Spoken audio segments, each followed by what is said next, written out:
Welcome to another episode of Bussin With The Boys. I am your host, Will Compton, the boy Taylor. He is up in the Great White North. He is north of the wall in Canada. He is in enemy territory, but the boy is camping this week. What's up? We're already Oh, they're not already. we're talking. Hey, that's Game of Thrones reference. This ain't no political podcast, boys. You guys know that. But before we get into the episode, because it's a lot of good shit, we got Greg Olson. We have some tiered. Oh, wait. It's not Greg Olson. That's I already showed you guys who's coming next week. Brian Urlacher. That was fucking awesome. What a whirlwind of a day that was.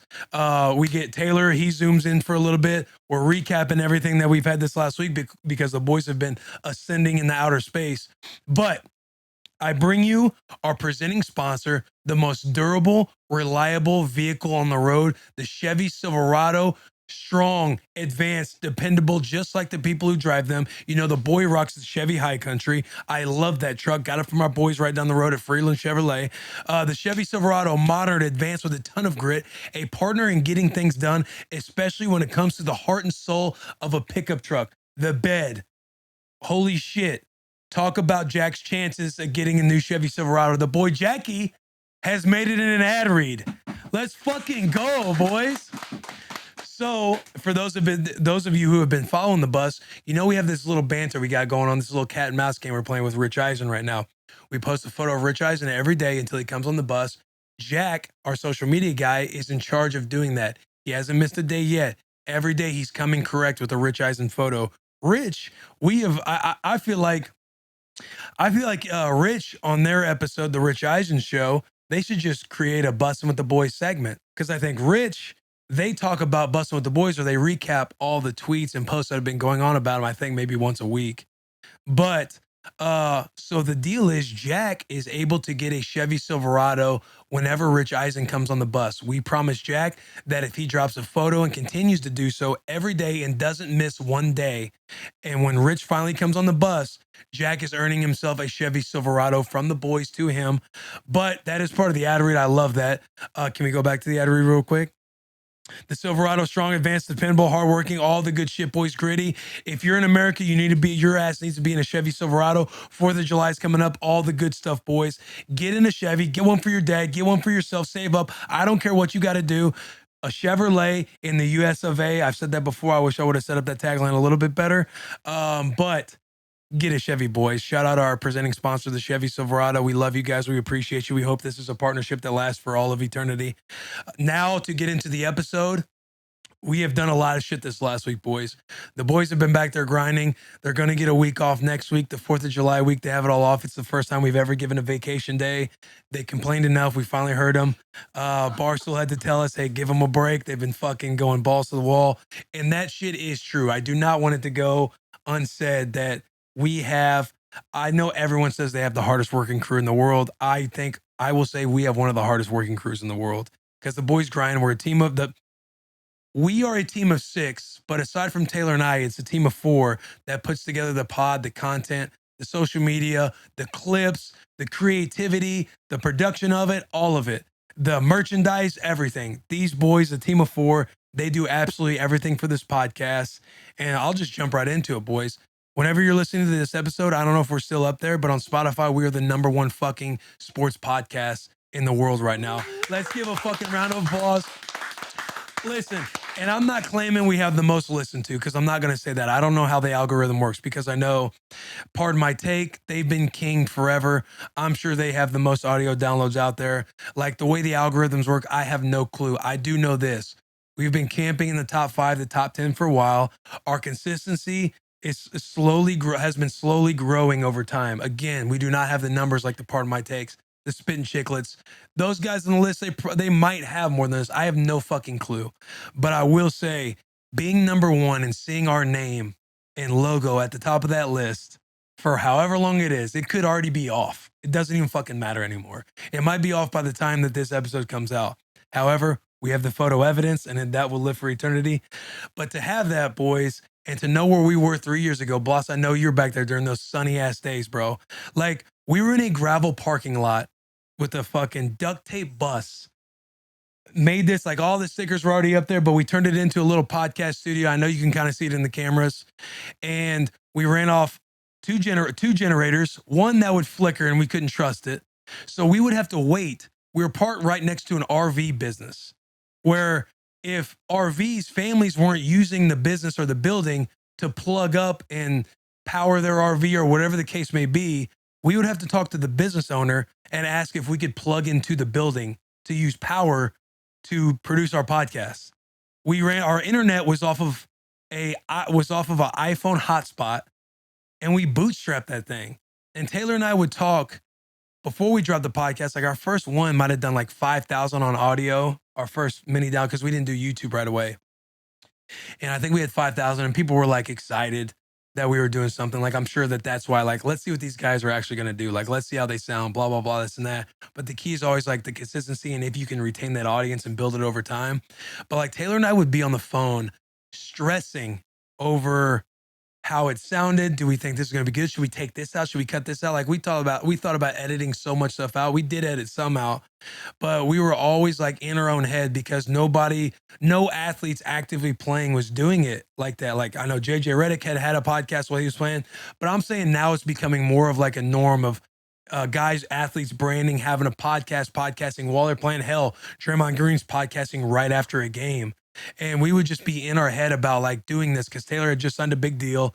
I wasn't even on the team. I was a free agent. I didn't know if doing that and being this vocal and like talking about jerk off stories or getting hammered or injecting BPC 157 and all these things would be like, hey, he's too loud on the mic, would play me out of the league. Like you're taking a shot in the podcasting world.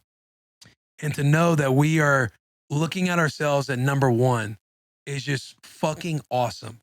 Because we would contract guys out. That's how we met Bloss. Now we have this stable team of 4. Like, shout out to you guys in the back. All the guys in the back that work hard on this bus.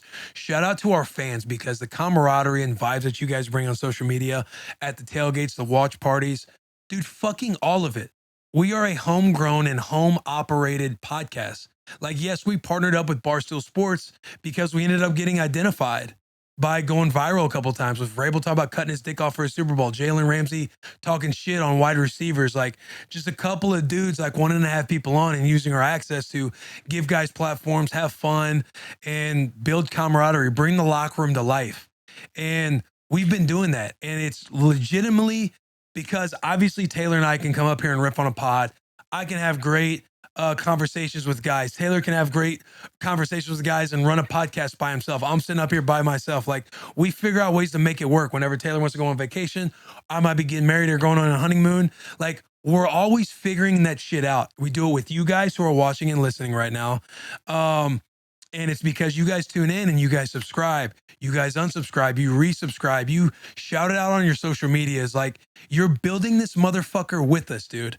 But because it's not just Taylor and I, we can do the content shit, but the guys in the back who produce it, keep it in front of your eyes all the time, you guys engaging with it, shouting it out and fucking being for the boys, buying the merch I'm wearing.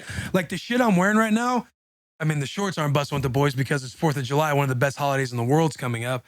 But I'm rocking this For The Boys shirt. We're getting to make merchandise. This is an OG hat, a For The Boys rope hat. And like you guys buy the merch, you shout all that shit out, you show up to the tailgates, you have the best fucking time, you cheers with us. Like I'm fired up right now. I don't know if you feel the passion oozing out of me right now, but I'm fired up because we are fucking sitting at number one. Doesn't matter if it's for 5 minutes or not. But the perspective of it and seeing how far we've come in 3 years' time, knowing that it's just been this fucking small team of dudes who are just like, hey, do you think this sounds good? Do you think this is going to be good? Should we talk about this? Should we talk about that? Like, it's fucking awesome. And you know what?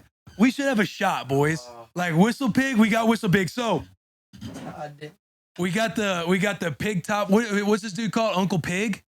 Sure. Uncle Ham, dude. We got Uncle Ham tops. They go onto the piggyback. You guys need to buy this shit. Whistle Pig is an insanely good whiskey brand. I love it.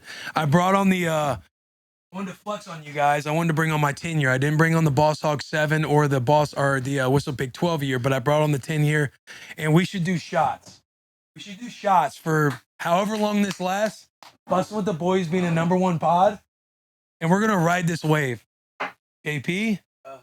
Garrett, and by the way, these shot glasses, always be closing, always be selling. No bad days, stud, big dick energy. Be a Fucking Wolf, Big Hugs, Tiny Kisses. They're all on the website. You can go buy these things. We just pulled them. Are those the used ones? Hey, zoom into that. Zoom into that, boss. Are you zooming in? Oh yeah, you see it. There's some grit. Hey, guys, I wouldn't want to do this any other way. There's some grit in these shot glasses. Like, this embodies what we've been about this entire time. And I'll be damned if you guys aren't going to come up here and we're going to have a little celebratory shot of Whistle Pig whiskey rye because it's the best out there. You guys want the 10-year? Hell yeah. So you want the 6-year? Damn, that 10-year though. Yeah, I'll take it. We'll do one just to see it. Hey, are you down here filming Uncle Ham going in? Move that bottle. Move 10. Did you get that, boss, or do I need to do it again? Do it again. I'll do 2. So I'll do the 6-year. You guys can do the. Look at Uncle Ham just going in. All right, as you guys are listening, man, if you're new, like we had Brian Urlacher on, so I'm sure we got some Chicago peeps tuning in. Maybe it's your first time. I swear to God, boys, we bring vibes, we bring camaraderie. You might want to stick around, go back, listen to some old pods. You want to listen to a funny one if you love Bert Kreischer. To me, he's living at the top of Mount Busmore right now. But check out some old episodes, man. Subscribe to the boys. Give us a shot. If we can make your weekly Rolodex of pods, we would be fucking stoked to have you. Also, I'll be drinking again. You're listening to this on Wednesday. I'll be drinking again today, actually, because the Yak, we're going to be filming, as you're listening right now, we're going to be filming tonight an episode of the Yak Case Race. Shane Gillis joining the Yak with myself and all the Yak boys, and we're doing a case race for, I don't even know is there a reason? Nick's birthday. It's for Nick's birthday. Happy birthday to Nick. So we're going to do this for... Would you like to know your today now? No, not yet. We got to do a celebratory shot. We got to keep this about Bussin still. We got to let Bussin have their moment. Come up here, boys. We're gonna have to come around the back. Yeah, come around the back. You can cut this part, and then whenever you guys get up here, you can turn it. We're zoomed out. We got everybody. We're zoomed out. Zoomed out? Yeah. Yeah, fucking squeeze in. Squeeze in. Dude, so we have this Airstream. I know you guys have probably seen photos of what we have in the warehouse. We went and grabbed these shot glasses out of the Airstream that we have parked in here. And the last time we used these shot glasses was during Black Friday when we were doing merchandise shots. And they've been sitting in there since. So we have a little dust, we have a little grit, piss and vinegar at the bottom of these. Boys, cheers to a good 3 years. Cheers to number 1. And hopefully fucking we ride this wave for who fucking knows how long. Who gives a shit? Yeah. To 100K on Twitter, 200K on YouTube. The boy, let's have a shot, man. That Uncle Ham. That's just smooth, bro. Yeah, that ride. It's all burn in the back of the throat. Hey, dap it up. Dap it up, boys. That do you guys solid? Were you guys fired up? Hey, Will, break us down. Break us down. Hey, here we go. Get us out of here, Will. Bring it in here. You guys know the saying, hey, enjoy 4th of July this weekend. And always remember this. No means no, maybe means no, and yes means no in the morning. Boys on 3. 1, 2, 3. Boys. Love that. That was a saying we always got, obviously on the football teams when you're about to have a break, spring break or something like that. You're about to go get after it because you know the one thing Taylor's talked about, we've talked about it before. Yeah, the one thing on everybody's mind when you're going out to the beach, you're going out to see bikinis and everything else. Beer. Yeah, beer is what. I appreciate you guys for giving us the floor. Some of you might already fast forwarded a little bit, but shout out Bussin With The Boys #1. Joe Rogan, watch out. yeah. Joe Rogan, watch the fuck out, baby. But so to recap, last week we went to Tight End U. The boys, I felt like the neighbor that goes into the family's house and everybody's like, hey, who is this guy right here? And the parents are just like, oh, that's Comp. Like he's our neighbor. He's basically family. Like that's the vibe I feel like I have when going into these things with Tight End U and NASCAR. But it's like, oh, that's just Comp. He's honorary tight end. Like just let him, like he's going to act ridiculous and shoot some content. Like let him just do whatever he's trying to do. But the way Tight End U went, boys, George Kittle, Travis Kelce, and Greg Olsen, they do that shit right. They put them up in a nice hotel. They have gift suites. So it reminds you of like going to a Pro Bowl or an NFLPA meeting or somewhere you go and visit the Super Bowl and you have there's like gift suites for the guys. They did a lot of like mental work where they sat in groups, they broke out in breakout groups to learn from each other, learn how you get better. A lot of mindset stuff on top of like technical things as a tight end. I'm telling you, they did an incredible job running it. I love listening to Greg Olson speak. Bruce Kittle, shout out to him because he ran that shit and he ran it well. The Rubicon team, Pete Raskin, I believe. Shout out to you guys. Like it was an incredible few days. Hot as fuck, but it was worth the free food that we got taken care of. They got food catered in. I'm telling you, it was a really good camp. They do a good job of that. I hope they continue to do it every year. I hope it continues to grow, which I think it will. We also went to NASCAR on Sunday. So we got done with Tight End U. We did Tight End U interviews on Wednesday. We went to Tight End U the camp, which an Under the Hood will be coming out. So make sure you're subscribed to the YouTube channel to look out for that. That Under the Hood vlog will be coming out because we did a camp day on Thursday. Friday, we got the bus towed. We did a Darren Waller podcast, which that won't be coming out for several weeks. It'll probably come out in August. Darren Waller podcast at 8 in the morning. Darren Waller boxed at 6 a.m. Did our podcast at 8 in the morning. Went to Tight End U to do a camp at 10 a.m. But at 10 a.m., we got the bus towed to the NASCAR infield, to which we went to NASCAR on Sunday. It was sitting there in the fan zone on the infield. That was an awesome time. The boys at NASCAR fucking party. They go hard. We did a little shotgun. I had to delete and end everybody's life doing a shotgun. You guys can catch that.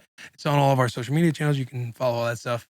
But yeah, dude, we had a great time. We've had a grimy last 5 days. We're coming up on 4th of July, to which I think we can argue 4th of July is one of the best holidays of the year. Something that's not really thought about until the day comes. But I'm so excited. I'm going back to Missouri. I'm going back to my homeland, Missouri. We have some we're grilling, backyard games going on, tournaments that have to be played, fireworks. Like I'm going to take the kids to the fireworks stands in Missouri because you know you don't turn left without seeing a fireworks stand in Missouri. I mean, it's one of the best states when it comes to fireworks because about all we got. I'm going to take the kids in there and I'm going to tell them, like, when you're a kid going into a fireworks stand, you want nothing more. Like your parents usually cap you on a budget. If this X amount to spend, fucking fly got in here. You got X amount to spend, or you say yes and no to certain like fireworks, right? I'm going to take the kids in and I'm going to tell the little homies, like, look, do whatever you want to do, boys. Get whatever you want to get. I'll make sure it's better to ask for forgiveness than ask for permission. You're with Uncle Comp right now. Go buy as much as you want, buy whatever you want. And we're going to have a hell of a time enjoying the 4th of July because that's how we do it in Missouri. That's how we do it in Bonne Terre, fucking Missouri, boys. What do you guys have for 4th of July plans?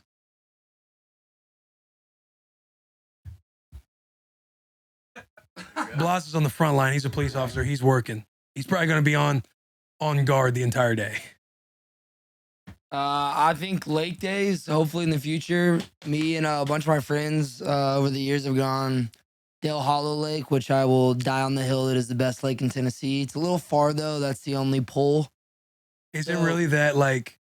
It's one of the only shale rock based lakes. So like when you go to a Percy Priest or an Old Hickory here, it's mud based. So you know, even if you touch the bottom there, you get that mud, the sticks, some of this, you know. But is it that much of an argument that you have to die for this? Oh, I will. I grew up there, so it's one of those. He's where, like, I'll die on the fucking hill. Like, who's coming at you about which lake's the best? If you want to come at me, yeah, we will. Away, people. So hopefully that's what's in store. But yeah, like you said, the boys got a week off after that. So necessarily, I want to say we're more excited about July 5th to the 10th than this weekend.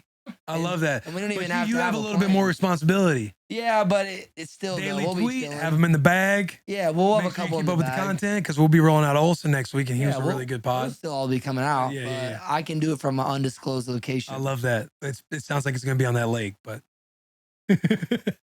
What do you got, JP? Here we go. Here's where we learn. I'm not going to tell everyone. All right. Garrett? What do people want to find you, man? JP Hovey's in town. If you want to find me, you ready? Yeah. I'm going to be in Key West. You're going to Key West for real? Yeah, they have cheap flights on Saturday. My God. You're going this Saturday. Yeah, I was hoping. For how long?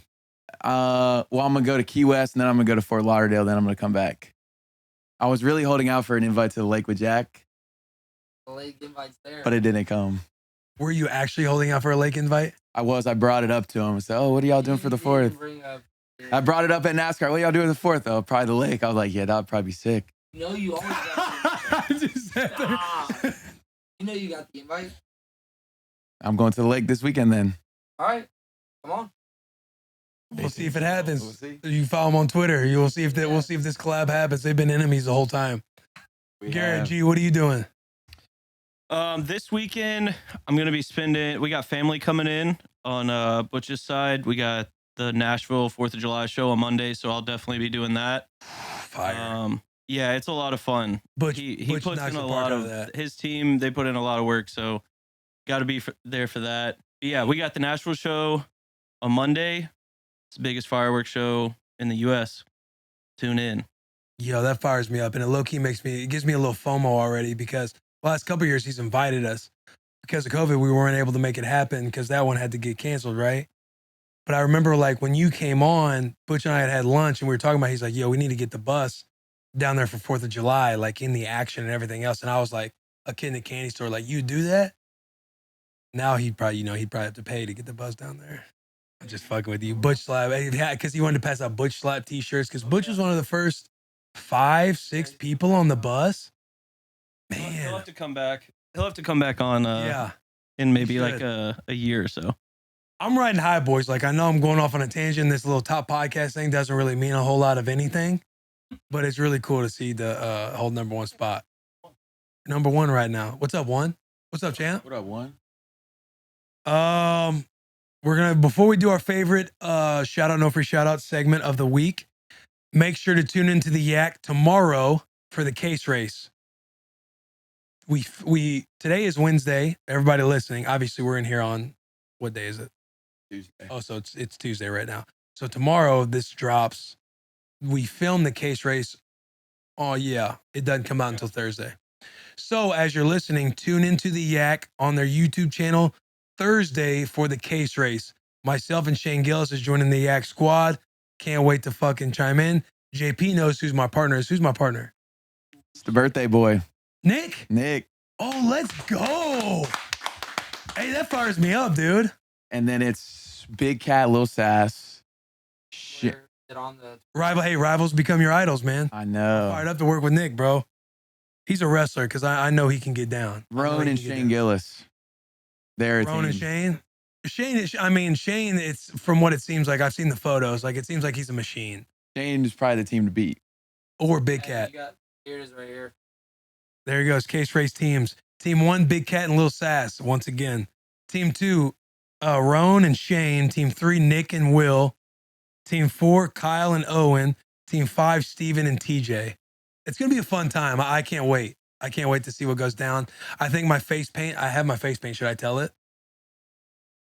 Yeah. I think that's what I'm doing. I'm going to wear my, you guys know how I have the red shirt and it's got a huge wolf face with the NWO on it. And then I'm just going to go Sting face paint. That's not bad. I was gonna say you should do Darth Maul, but it's very similar.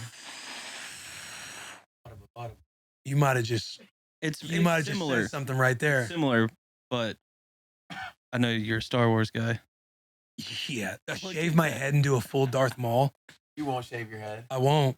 But could you imagine?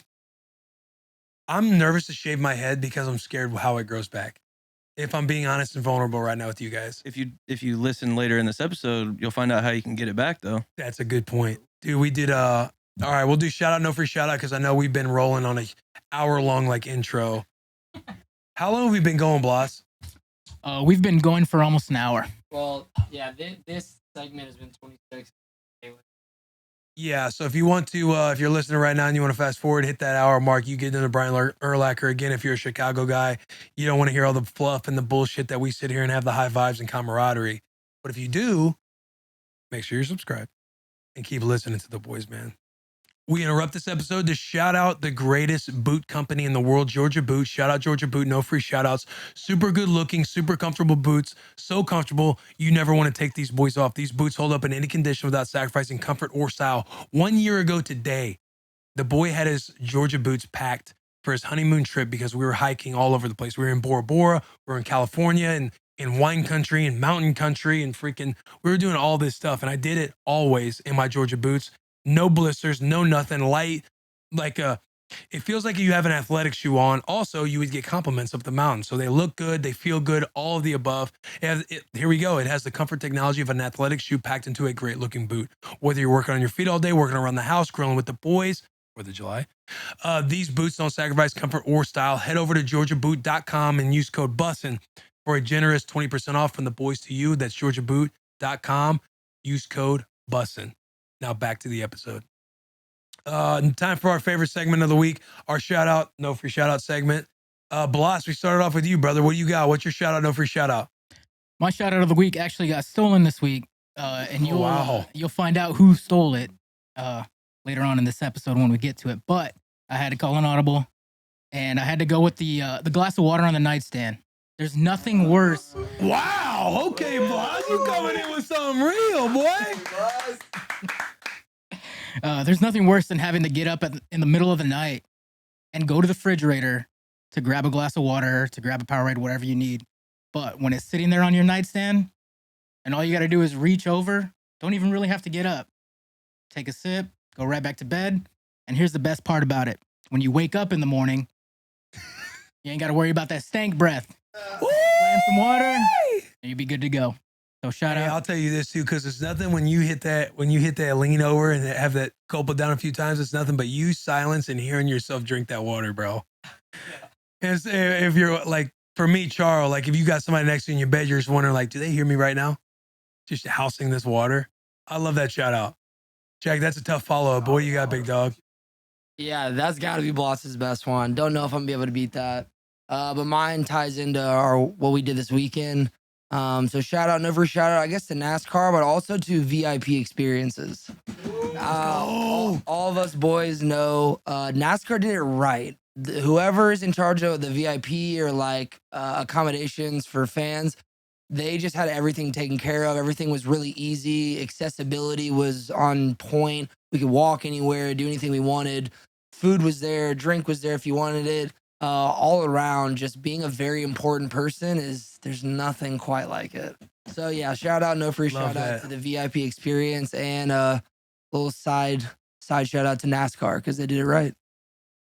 That's a good one. We did have a good time. Like that, we got treated well. That shit was fucking awesome. JP, you have the floor, big dog. Let's hear it. My shout out, no free shout out, goes to one of the biggest alpha moves ever. And it's especially good if you have brothers or if you're like a large gathering. When somebody says, hey, man, I can't open this, and it's a jar and everyone's around you. And then everybody, especially you have older brothers, they're like, nah, man, you can't get that. And then you just hear that. Yeah. You just look at them. Hey, that's a good sound. It is. It's a great sound. That would be a sound that should make like top sounds It's the list. sound of validation. Ooh, talk to him. You said something right there. Yeah, because it meant something.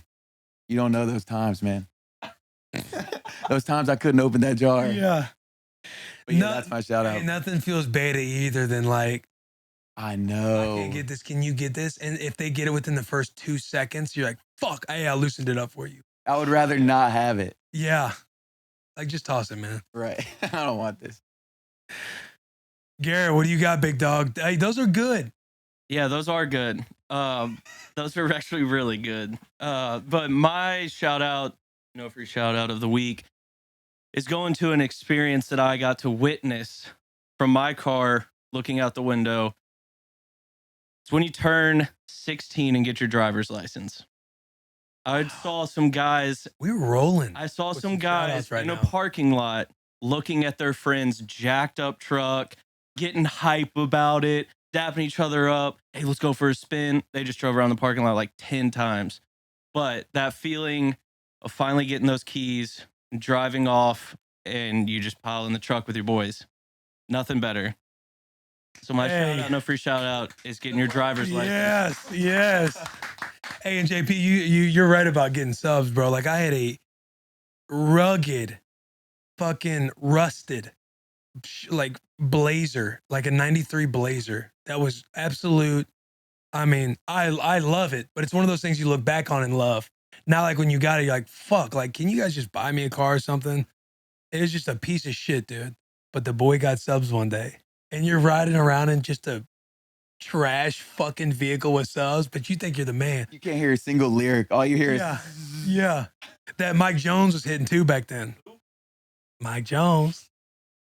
Hey, that's a good list, boys. And I really think I'm going to round this out as possibly, potentially the greatest shout out, no free shout out segment in our Bussin' history. All right, so here I'm going to do mine. I don't have this elaborate bit or this elaborate plan, but fellas, it's getting hot out. Summertime is upon us. In Nashville specifically, it's been nearing 100 degrees for like the last 10 days. And it had me thinking one day because I saw the ice cream truck going. That's not what it is, but it made me think of this shout out, no free shout out, because you would get hype when you get these frozen treats. Mine specifically, my shout out, no free shout out goes to the leftover juice in a popsicle. Dude, when you hit that popsicle, bro, and you get near the half and low key, you know how you're like, take your index finger and your thumb and you're playing with the ice. You're fucking playing with it at the bottom. It's shooting up a little bit. You're like, should I just end this ice right now and then I get half of this stick of juice that's freezing cold and it's hot as fuck outside. I'm sitting in the shade taking a little break. You just play with the ice. Then you pinch it up to where you can grab it and you can take the ice. So you savor that juice left over at the bottom of a popsicle. That is my shout out, no free shout out of the week. And I am fired up about our shout outs, boys. Now, before we get into the Brian Urlacher episode, I'm sure we've ran an ad. We might be running another ad. Who fucking knows? Just a reminder that you guys are listening to this on Wednesday. We are back to our original programming. I love that I get to say something like that. We're back to our original programming every Wednesday. I know it sucks. Trust me. We're working on adding an element. You might see the boy a couple times a week during the season. Who knows? Still working on year 10. But once a week, the way we continue to stay toward the top, guys, because the 2 a week definitely helped. Continue to subscribe, resubscribe, do all this stuff. Make sure you download the episodes. But we zoomed in Taylor for a little segment so the boy could be with us for a shout out, no free shout out. We catch up with him on Canada. He does the tier talk that we partake in with Brian Urlacher and myself. But I know I just stole an hour of Brian Urlacher's time. The dude is a fucking legend. I got to sit here with a Hall of Famer. When I was growing up, Brian Urlacher retired in 13, the year I came into the league. I know, 9 years going on 10. But Brian Urlacher and Ray Lewis were the backers that you fucking watch if you were a middle linebacker. It was the Chicago Bears. I'll never forget the game where he had like 25 tackles and forced a fumble at the end of the Arizona Cardinals game. But you watched him and Ray Lewis, and the fact that he came on the bus through a lot of adversity getting him on the bus that day, you'll hear about it, was like a dream come true. I literally texted my dad on the way here saying, hey, I'm about to hang out with Brian Urlacher. He's coming on Bussin' With The Boys. And he just puts, oh my God, that's awesome. But knowing like I used to watch games with my old man and watch Brian Urlacher specifically and Ray Lewis. Shout out Ray Lewis, would love to have you on the podcast, brother. But watching those dudes, like that was it if you were a linebacker. And we got to have him on the bus. So again, we're going to jump into this Taylor segment and then it's going to be Brian Urlacher. Taylor was about 20 minutes long, 20 to 25 minutes long. If you want to fast forward again, if you're here to watch Urlacher, but shout out Bussin' With The Boys. No free shout outs, biggest of hugs and tiniest of kisses. Boys, we're here. You're here. Dude, it's been a fucking wild ride, boys. Can we I've been hear up it? in nature for God knows how long. Haven't seen a human being in, I feel like 2 weeks. It's What- just great to see your beautiful face. Is that the lake behind you? No, I drove down from the mountain. This is where I'm just staying right now. You want a little peek? Yeah, for sure. That thing is magnificent. Hey, listen, I'll take you on just a quick little piece. I'm not going to show you the house, but for all the kids watching, you kids work hard. You guys just keep working hard, all right, kids? Just keep showing up every day. Keep doing your thing. But you're in the If middle. we had this in America, we pollute the shit out of this right away, dude. We drain this shit and turn it into something cool. Oh, that looks like Percy Priest, dude. We That's got me. that right here in Nashville. Hey, that shit's grimy in Nashville, bud. Hey, listen, no offense to Percy Priest, but I went to Percy Priest one time, saw a whole bunch of people out there swimming with ducks and shit, like just in the water with ducks. And I'm like, That's nature, bro. Dude, I own ducks. They shit every 6 seconds. So if you're in the water, those ducks are just shitting all over you. Hey, can I tell you something? What's up? Your eyes look incredible in that hat. Your green is really popping right now, and the lighting is really good. I like you look good. I swear. Stop, dude. I've been on a new skin regimen, dude. It's called sunblock. Oh, you've been using the SPF? Like, you know my rule, like 20 minutes, no sunblock, and then you fucking powder coat this thing, dude. I look like someone who signed the Declaration of Independence, just like powder fucking everywhere. All right, so how long do we have with you? Because I know you're camping right now. You're like, for everybody listening, Taylor came down from the mountain, drove an hour and a half down from the mountain just to get cell reception, just to be on his podcast, Bussin With The Boys. So we got a limited amount of time with him. I was literally on top of a mountain yesterday doing this, just like trying to get one tweet out. And the only thing I saw was that Rich Eisen was trying to get a hold of me. Oh, dude, I know. I'm so curious too what that date is. Because he's alluded to coming on. He says like I have one date that I can actually do it, but I'm trying to get a hold of Taylor, and his voicemail inbox is full. Yeah, I sent him a voicemail. So I came down. Here's a little deal of how my life is going right now. I can't tell if it's going well or not. Like, it's really, when you're camping, you don't know if you're doing well or not the whole time. Like you're literally part of this. You're kind of just like surviving the whole time. So for me, I'm out there doing my fucking thing. I just realized I'm yelling at all these people down by the water. I'm going to close the door, even though the sun was just doing me so many favors. Look at that. I'm so much more pale now. So like, I'm up there doing fucking whatever. And I drive an hour and a half every day into Kelowna, get a grimy, gritty workout, dude, a fucking gritty workout. Then I come back, take a protein shake to the head, and then cruise back up and go camping with my family again. And every time I go back home, I'm thinking, I hope a bear hasn't gotten them yet, because there's literally fucking bears everywhere. I haven't seen one, but people say there's bears everywhere, so I'm going to take their word for it. So I get down yesterday. I come back down to Kelowna, and my phone starts blowing up, which at first you're like, makes you feel really good. It's like, oh man, my friends want to talk to me. That's so nice. But then you get like a level of anxiety, like, oh, there's shit going on that I need to figure out. Yeah. And the first thing I see is Rich Eisen trying to get a hold of me, trying to call me, missed phone call, no voicemail because he calls me that guy. So I call him back. I leave him a voicemail, basically in a sentence and a half, explain what I've just explained to you. And then he calls me. I'm taking a Tuesday, and I'm about to get back on the road. He gives the boy a ring. I pick up. I say, Rich, it's Taylor. He goes, obviously, I know. I was calling you. And I said, okay, what's up? And he goes, here's the date. He gave me the date. Oh, you know the date? I know the date. Do you want me to say the date? I'm going to let you know something. I'm not going to say the date. Okay. Because I got good news and I got bad news. It's outside of the 19th and 22nd window, isn't it? It's not in between July 19th and 22nd? No, it's not even close. That's what I thought. That's what I was thinking. But do you want the good news first or the bad news? Feed me the veggies first. All right. He's not coming on this early. And it's not his fault. It's more my fault, because camp, this whole fucking football thing is getting in the way yet again, dude. Yet again, football just fucking ruins my life with this, because Rich Eisen can't come on the bus. The date he gave me, the day before that, we're off. But the day after that, we're back on. The day he wants to come on, it's a full day of practice. I texted Stretch, Vrabel's secretary. He told me that, and it's a bad deal. Now, you want the good news? I would love the good news. The good news is that Jack has to keep working hard for the Chevy Silverado. And that, to me, like when Rich called me and he goes, hey, I got a date. I'm going. He literally goes, I'm doing the Hall of Fame induction on the 6th, flex. And he's like, I got to go. I'm going to like, where's that place that Portnoy's always going to? He's Miami? going to, Nantucket. It's like Nantucket? the Hamptons or something like that. Hamptons? Nantucket, yes. Yeah. Nantucket, yes. He's like, I'm going to Nantucket with my family for a week. I'm like, in my head, I'm like, this dude just lives a fucking different life, dude. Flex. He sold the soul of the devil, and the devil's like, I want your hair, and you can have the most success in the world. And he's like, deal. And that's like literally how it went for Rich. And he's just murdering life.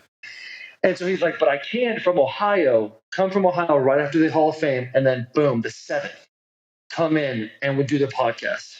And because he feels bad. He's like, I don't want people to think I'm a bad dude. for not coming on. So I'm kind of here like telling people it's not Rich's fault right now. Rich wants to come on. Rich tried to come on. Yeah. The boy just couldn't make it work.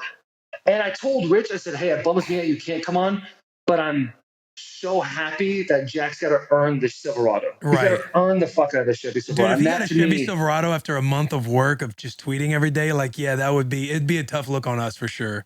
oh, dude, it'd be like, what do we get about next? What do we get for 100 day? Brand new house. Like, what Yeah. the fuck? Like, we got to set the bar a little lower. If it's like 60 days in, here comes Rich. Garrett, JP, Blase, they'd all be in a row, like waiting to have one-on-one meetings with us, being like, hey, Oh, when can I get doing this new, this. yeah, when can I get this new truck, bro?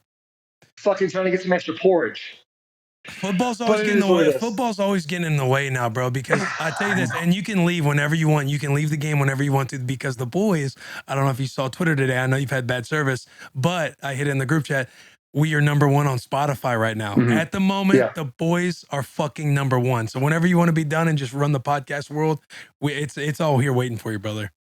I just miss you guys, you know, and I want to I shake it up a little know, bit. dude. Here I am. For what it's worth, I feel it's like if it's 100%, I feel about 40% of your energy. Because you're on a screen, you know what I mean? Like we can't sit here and like go back and forth. Yeah. Yeah, dude. I'll tell you what, it's been awesome recharging the batteries. I'm literally, as I'm talking, I'm like staring off into the distance, looking at this gorgeous lake. I've literally watched a human being do this. And if someone did this in America, I'd probably put them down because they're going to turn into a zombie. Walk up to the lake with a glass, an empty glass, fill it up, and drink it. And if you do that in America, I'm calling the police or putting you down because you're going to turn into a zombie. Yeah, you're going to die soon. You're going to die. And here they drink the water. They're having a fantastic time. People are so nice, but I will say this. I've been profiled on 3 separate occasions. Well, 3 separate occasions. And it wasn't a great feeling, I'll be honest. I was at a grocery store, and it was a nice grocery store. It was a really nice grocery. It's like a Whole Foods and a Trader Joe's and then some grocery store, like all organic, blah, blah, blah. And I walk in looking like a absolute bum. And I'm walking around. I got my bag. People are buying like 3 items at a time. I got this grocery cart filled because bags. And I'm walking around, going through the aisles, and I see some little small Asian lady like kind of peek her. It was like just peeking her head around the aisle. And I'm like, is she fucking looking at me? And I look and I catch eyes with her, and she goes like this. She's like this. She catches eyes, and he goes, she's out of there. And I'm like, they think and no joke, 10 seconds later, a security guard follows me around the rest of the place. They definitely thought, tall white guy with tattoos, that guy's for sure a drug dealer. That's what they thought. Yeah, I mean, you definitely give off a vibe like you're like an intimidating cat. And like, what are you, 6'7"? 6'7". I'm an intimidating guy until I open my mouth. And then they're like, oh, he might be 12. He looks like he's 70, but he might be 12. This was a bit of a deal. How the boys doing, dude? How are you? Hey, we're all doing good, man. Like, I know we've talked about the FOMO because we had Josh Allen on last week and then tied in you. God, in NASCAR, bro. Like, we've been having fun and grinding, like the whole mix. Like, picture Bussin Spring Tour for the 2 days, but stretch it out for like 5. But it's been a lot of fun. The boys are doing good. They're excited to have their week-long break. JP won't tell me where he's going because he just wants to keep it strictly business. Like, he doesn't want to connect on that level. He's like, don't worry about me. But everybody's doing good, man. You guys have a super business-like relationship. He texted me where he was going the other day, and I was like, you're going to have a great time. You're going to love it there. But I can see how you guys want to keep it professional, the two of you. Yeah, for sure. Have you been thinking about your favorite segment of the week? Oh, you're talking about Tier Talk? No, we'll get into Tier Talk. Or shout out, no free shout out of the week. Yeah, no free shout out of the week. Are you ready? Like, should we hit it? Do you want me to go around to the guys, or do you want to do your shout out, no free shout out of the week, and then also your Tier Talk? Like, I don't know what kind of time frame you're in right now. Yeah, let me check the time. I got 7 minutes before the Bears are calling. I got 7 minutes. I hate to be a selfish cat, but I'm going to have to hit mine and go. That's fine. That's fine. Because I want both of yours. Because the Tier Talk, I know you listened to the voicemail. Were you able to watch JP? Did you send him the clip of our Tier Talk? And I have a couple questions. about the Tier Talk. Real quick You said Jenny's ice cream, which you can Postmate, but then you messaged me and said you didn't say nothing about Dairy Queen because you'd have to go there, but you could also Postmates, Uber Eats, Dairy Queen. And so my question is why? Dairy Queen closes a lot earlier. Like Jenny's, you can get all night 7 around, a.m. and Jenny's like pints of ice cream you can have sitting in your freezer. You know what I'm saying? Okay. Like that's All something right, I feel like you can put and have, like you can have 5 of those things in the freezer. Like Dairy Queen, you know, I don't You want have to. it I don't fresh want or you don't have it at all. I get it. Right. And I don't want to shit on Dairy Queen because you know I love them more than anybody else. I do think they're the best ice cream in the world, the soft serve. But when Yeah, you soft serve's order it all on the time. Postmates, they don't feel it all the way to the top, and then they don't put the candy all the way through. And I've had a couple like I've gotten to the point where I've wrote reviews back. You know what I'm saying? I got refunded my money. So I understand that. that's why I don't usually don't Postmates like Dairy the Yelp, Queen. but I get that. Yeah. So Okay. let's start with your shout out. No free shout out of the week. Okay. All right. So I'm sure all of you had a great one. Bloss, I hope you got all your words out correctly. I'm very happy for you. I hope you weren't rattled too much. I hope Will didn't treat you bad this time. I will say my shout out, no free shout out, of the week is going to have to go, and it's kind of in line of what we talked about, is normalizing dudes hyping dudes. And when I did have self-service, right before I went into the great unknown, searching for the Yeti, I looked online and I saw Ernest was named the #1 songwriter in Nashville, Tennessee. And I think it's so fucking cool to see this borderline homeless person come on our bus 2 years ago wearing camo pants. I'm pretty sure some bullshit ass tank top and Crocs. Sit there and Will and I literally thought, who the fuck is this guy? Become a friend and watch the glow up like he's just shooting into the atmosphere. He's definitely going to absolutely destroy me to 300,000 followers on Instagram. He's just murdering it. And for that, Ernest and hyping Ernest up and his success is my shout out of the week. Yo, I'm fired. That's a really good one. And you laid that out really well. I will say, when you said the #1 songwriter in Nashville, Bloss lost his mind in the back. He threw up his hands. It seems like you took that's what his was going to be. Yeah, dude. Oh man, poor Bloss too. Just trying to get us on this FaceTime. He was probably so rattled, and now he's got to he's double rattled. Yeah, and not now. Now he's looking at his phone. He's trying to find like a new shout out, no free shout out of the week right now. He's rolling his eyes. He's throwing his head back. But what I love about that shout out too is Ernest has been. How long has Ernest been off the alcohol? Like 4 months now. He's put out his accountability to lose weight. He's cut his hair. Like the man, he's getting right. He's on the come up, dude. So I love that. Dude, that shout out fires me up. Dude, I feel like if you take a couple of pounds, a few pounds off Ernest, you might be looking at a Dirk Bentley cat. You know what I'm saying? Like a handsome boy. He might be. I mean, you've seen some old photos of him. Like when he's not looking rugged, he's a decent looking cat. Oh yeah, I'd let him hit. Yeah. Especially in high school. You kidding me? He was an all-star athlete, pitcher. You could throw the shit out of the ball. You think I'm not letting him take me? Yeah, I'd let him beat Cheeks, dude. Oh, there's no question, buddy. So that's a huge one. Now, and do you want me to? And you guys probably cut this up or don't cut it up. It's almost even better. But do you want me to just go into my tier talk? Oh, dude, there's a fucking deer. Do you want to see a deer? Yeah. Let's see the fucking deer. Look at this. Nature. There's a fucking deer right there. Do you see him walking? Hi. Oh yeah, right. He's shit! You might as well go downstairs. Yeah, you might as well go down there. He's looking at us right now. Look at. Do you have that? Do you have that floor below you? Yes, I do. You might as well go down there and see if you can get a handshake. Do you think I should? Yeah, you know your service. It's all up to you. Imagine I fall right now. You fall, tear. Don't say that. Oh my god. He's so majestic. I want to open the door so fucking badly, but he's going to bolt the minute it happens. Maybe not, though. Like those deer, the way the locals are, maybe they're all friends. You miss 100% of the shots you don't take. Be quiet.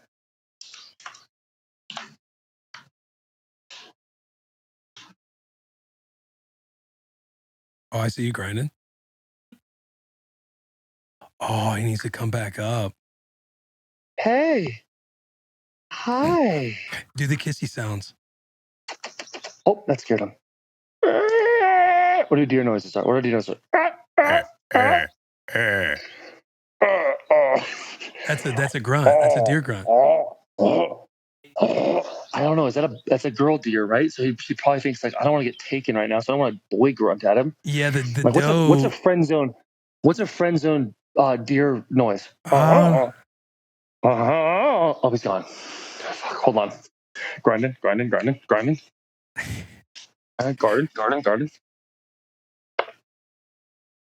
I think he killed himself. Oh my god.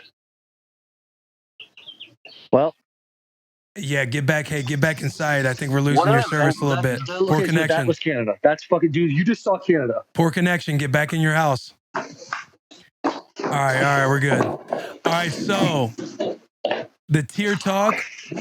Hey, how do we title it? What is the title of it? Late night food? Late night snacks? Late night snacks. Late night snacks.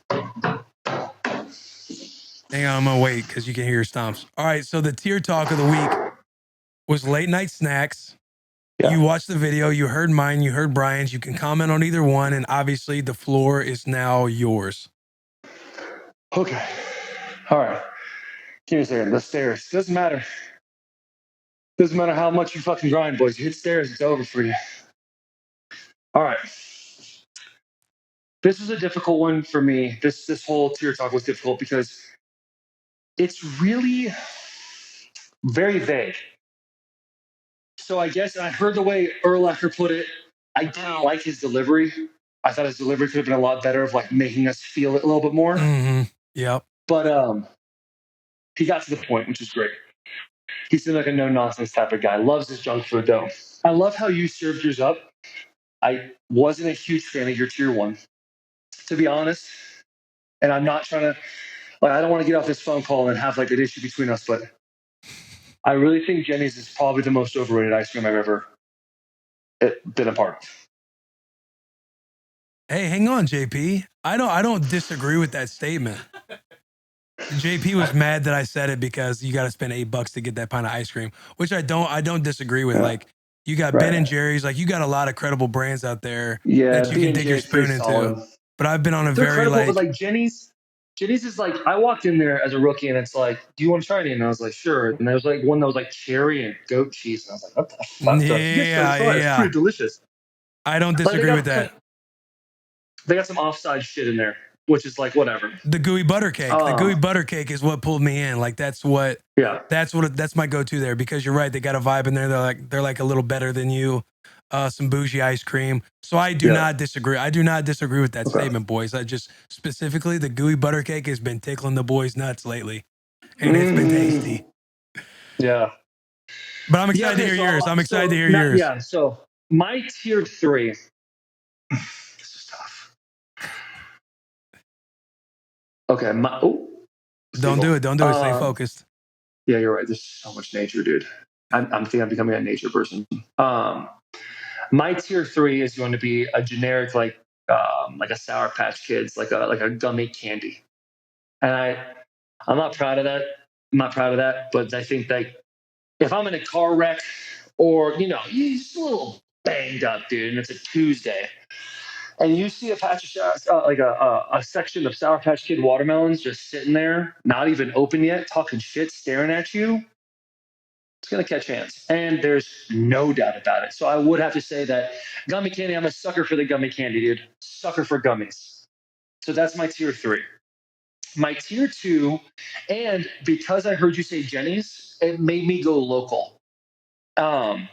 But I think this place, and it's probably got just as much hype as Jenny's, I don't think it's overrated. I think it's pretty incredible. And that's a box of $5 donuts. I think that's, God, even the assorted. And when it comes to donuts for me, I'm a pretty if I went to Krispy Kreme as a kid, you get that lucky day, you have a sleepover with the boys, you go to Krispy Kreme or something like that, I'm getting glazed only. I don't need none of that chocolate shit on it or sprinkles or nothing. When I go to $5, it's pretty much, I'll take whatever you got there, dude. I'll take absolutely any kind you got there. They're all delicious. They're made with love. You can tell it's unbelievable. And my tier 1, I don't know if this is, no, they definitely have this in Tennessee. But my tier 1 is going to be ice cream, but more specifically a pint of ice cream. And that pint of ice cream is going to be the birthday cake remix from Cold Stone's Creamery. I'm not a fudge guy.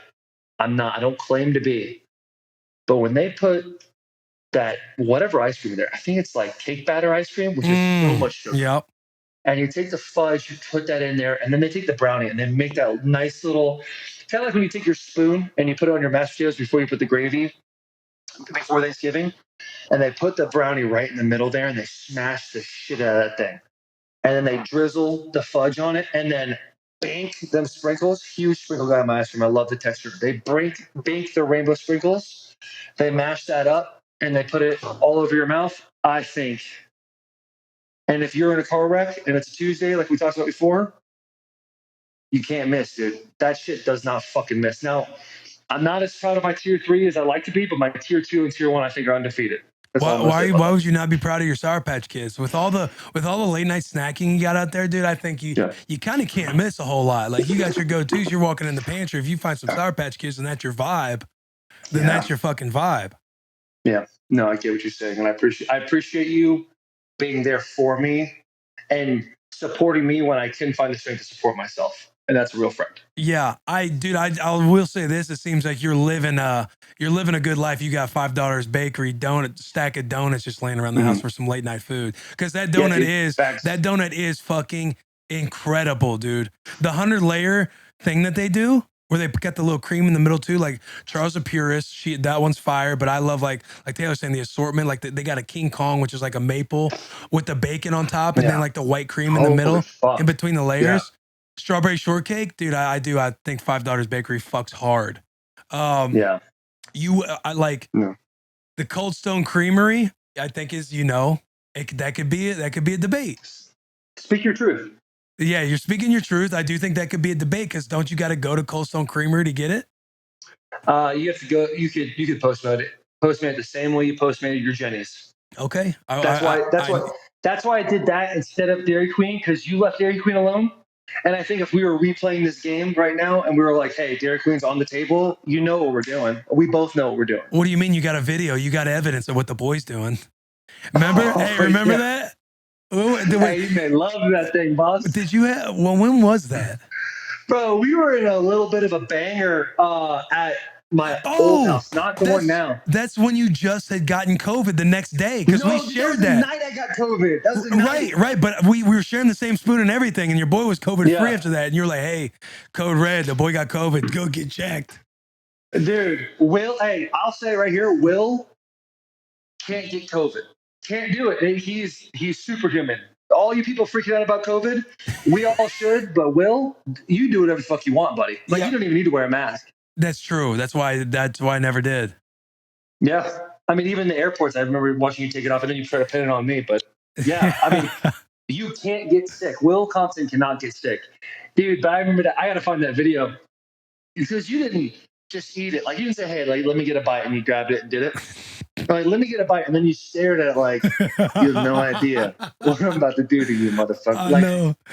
The foreplay you put on that fucking spoon, dude. I was like, oh my, he's living in a different world, dude. Because he's got the Notebook playing in his head. Whenever I'd post about eating or something, you'd always put it under that tweet. That's me just fucking like drinking the goddamn Dairy Queen.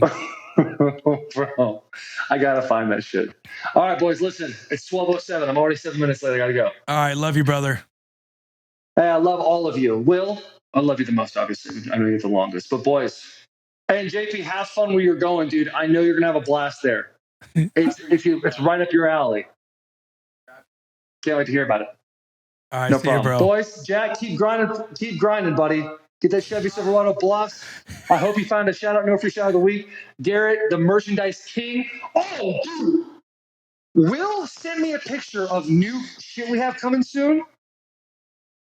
Fucking cancel all your plans. Because when this shit comes out, it's selling out like that. It's so fucking good. And Garrett's the reason. He fucking put that shit. He's the merch god.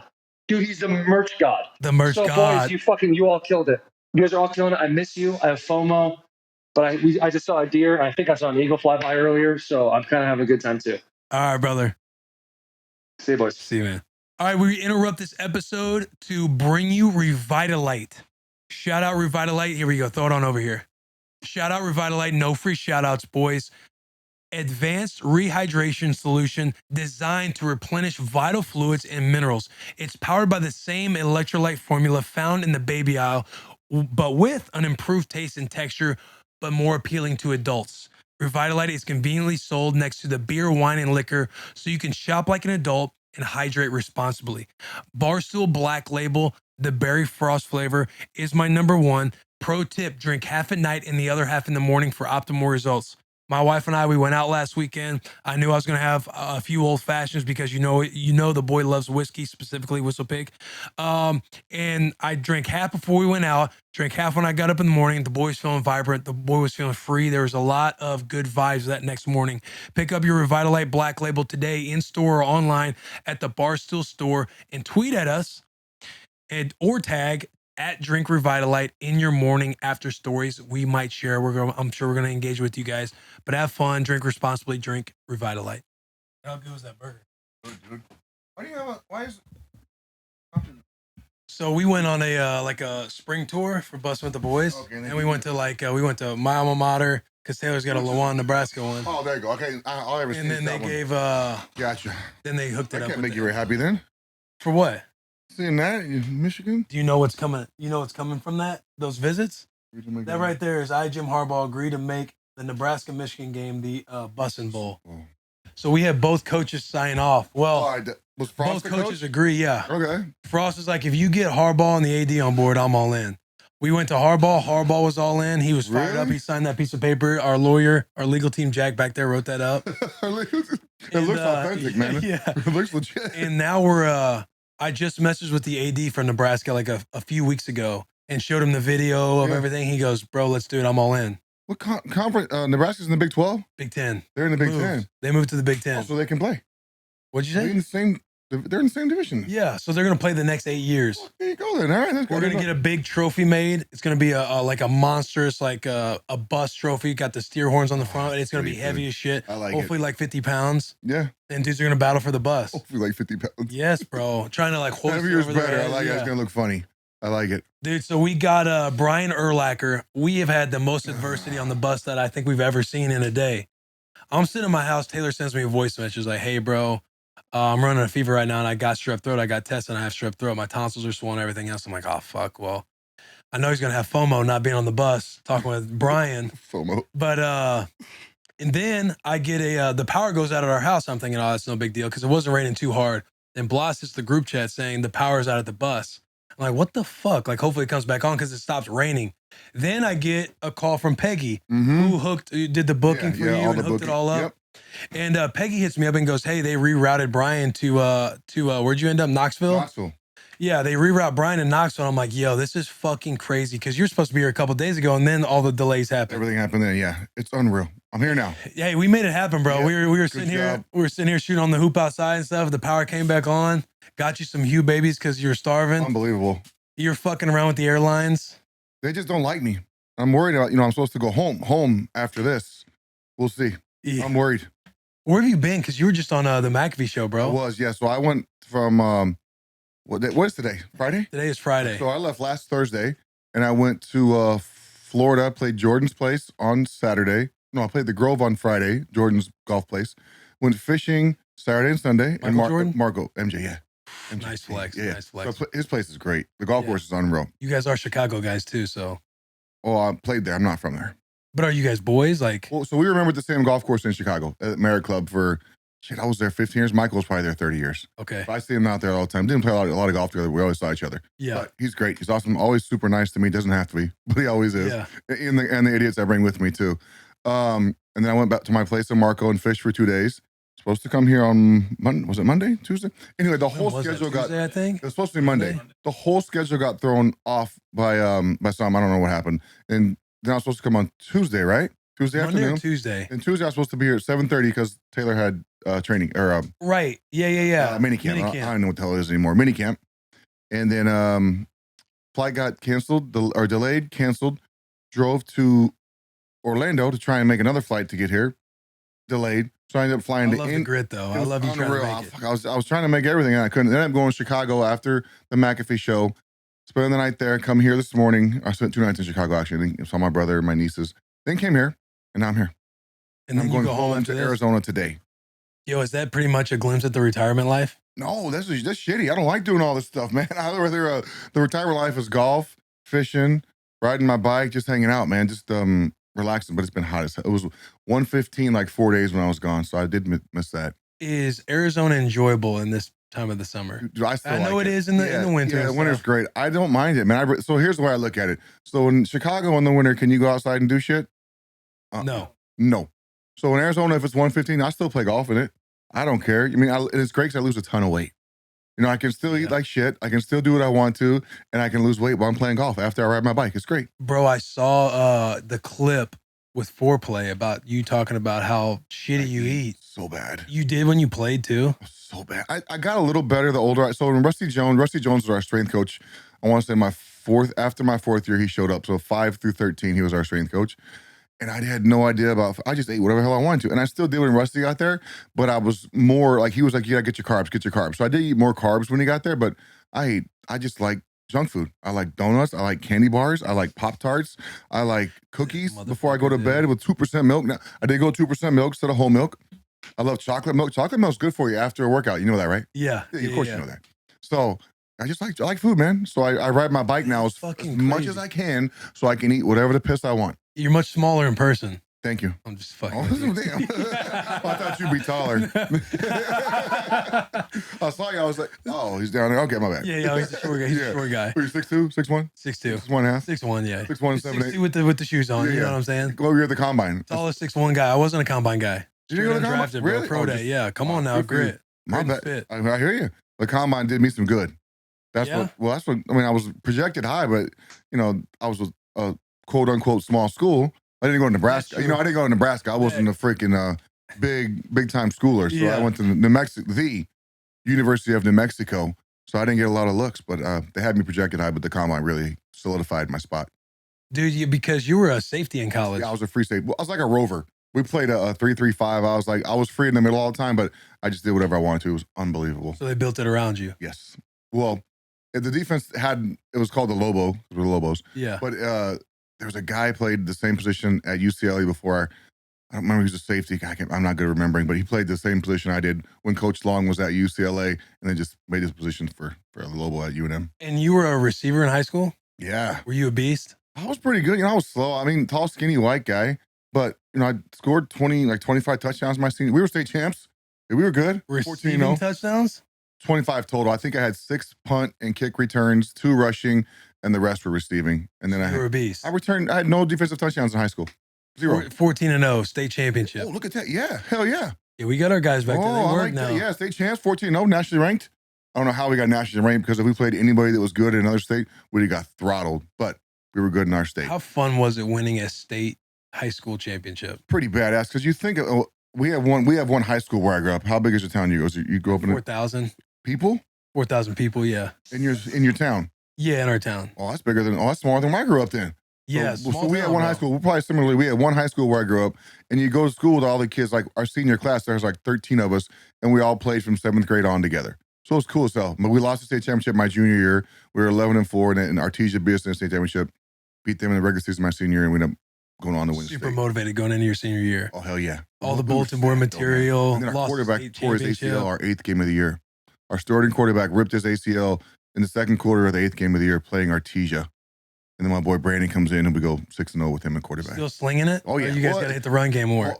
He could sling it. Well, he really threw it to me a lot. Brandon was our quarterback when I was in 8th and 9th grade, and then he didn't play because he's a good basketball player. So he sat out his sophomore and junior, and senior. Thank God he came out, because if he doesn't come out, we don't win it. Right. Because the guy gets hurt. Why don't you think you got recruited much out of high school? I don't know. I wonder about that. So I went to a camp at Texas Tech before my senior year, and I was the most outstanding camper. It was like 500 kids. I was like, definitely going to school. They're giving me a scholarship for sure, no doubt. They gave me the most outstanding camper award. They're like, you can come walk on if you want to. We don't have a scholarship for you. And I couldn't afford it. I got to meet Zach Thomas in the weight room that day at their camp. Fuck. We'll get into Zach. I heard that clip. Fucking Zach Thomas. I heard that clip on the McAfee show. Dude. Anyway, yeah. And I was at their camp, and then they're like, you can come walk on. And I took a trip to UNM, and Coach Fram was like, we'd love to offer you a scholarship, but if you don't take it right now, we're giving it to somebody else. I was like, I'll take it. That's my only offer I've ever gotten. I took one visit. I was supposed to, the New Mexico State called me 2 weeks later, but I wasn't going to go with there anyway. The Aggies, but so I took it right there, and that was it. That's the only place that offered me. That's fucking crazy. One visit, one offer. That's all it took. How old are you? You're in your 40s, 44. right? I'm old. Fucking crazy. I'm old. I know. It goes What by was fast. what was recruiting like? Because it's so much different now. And we'll talk about your son here in a second too. But like, what was recruiting like back then? Like, how were you trying to get noticed? Was it just like go to camps? I don't know. I went to one camp. Yeah, I think they didn't have. Was it the huddle they have now for all these kids? My son always shows me his videos and shit on his phone. I don't know what you can put in your bio on social media now. Like 400 plays. I'm like, damn, but it's all practice though. But back then it was, I guess, I get a ton of letters at home back then. Colgate, Cornell sent me letters. I had Ivy Leagues recruiting me. Obviously they didn't offer me a scholarship, but and I took one visit. UNM was like, we'd like to bring your official visit up here. My parents drove us up. And that was it. That's all. That was my recruiting experience. One trip, one visit, one offer, and that was it. And now, are your head coaches or coaching staff trying to help you get recruited, or were you guys not a very big school that didn't really experience? They tried, but we didn't have a lot of kids go. I was the only guy that went to play D1 football out of my high school. I think maybe there might have been a couple guys walk on after I left, but we don't really get a lot of scholarships down there because we're a small school in New Mexico, so people don't think we can play football. I guess I don't know. Pisses me off. We're good. We were good. New Mexico is kind of like. It's kind of like it's kind of like what? I'm not no disrespect, but you're thinking about the not states, a powerhouse. Like, New Mexico kind of like just goes up under the carpet, dude. It does, it really does. So you got Florida, California, Texas. You know they have good high school football in Arizona as well. They got a lot of. My son's team last year had a kid go to Ohio State, a kid go to Iowa State, a kid go to Princeton. Two receivers went Ohio State and Iowa State. Unreal. Arizona, so that's what sucks about Taylor not being here. He went to is it Chaparral? Chaparral? Really? Yeah, Taylor went to Chaparral. That. Oh, so they're good. We played them 2 years ago. Yeah, they got a good team. They got some dudes. They won state, I think, in the last year. Did they win state or lose state in the chant? They got to the state championship. Did they win? Because they had a 5-star kid there. He's like a DN. He's a badass. He's a good player. I think they lost in the state championship to Highland. And so that's the so there's 2 different state championships there. There's the Open, which is the one Chandler plays in. There's 8 teams. It's the 8 best teams in the state. Yeah. They play for the big state championship, and then the other teams play for the other one.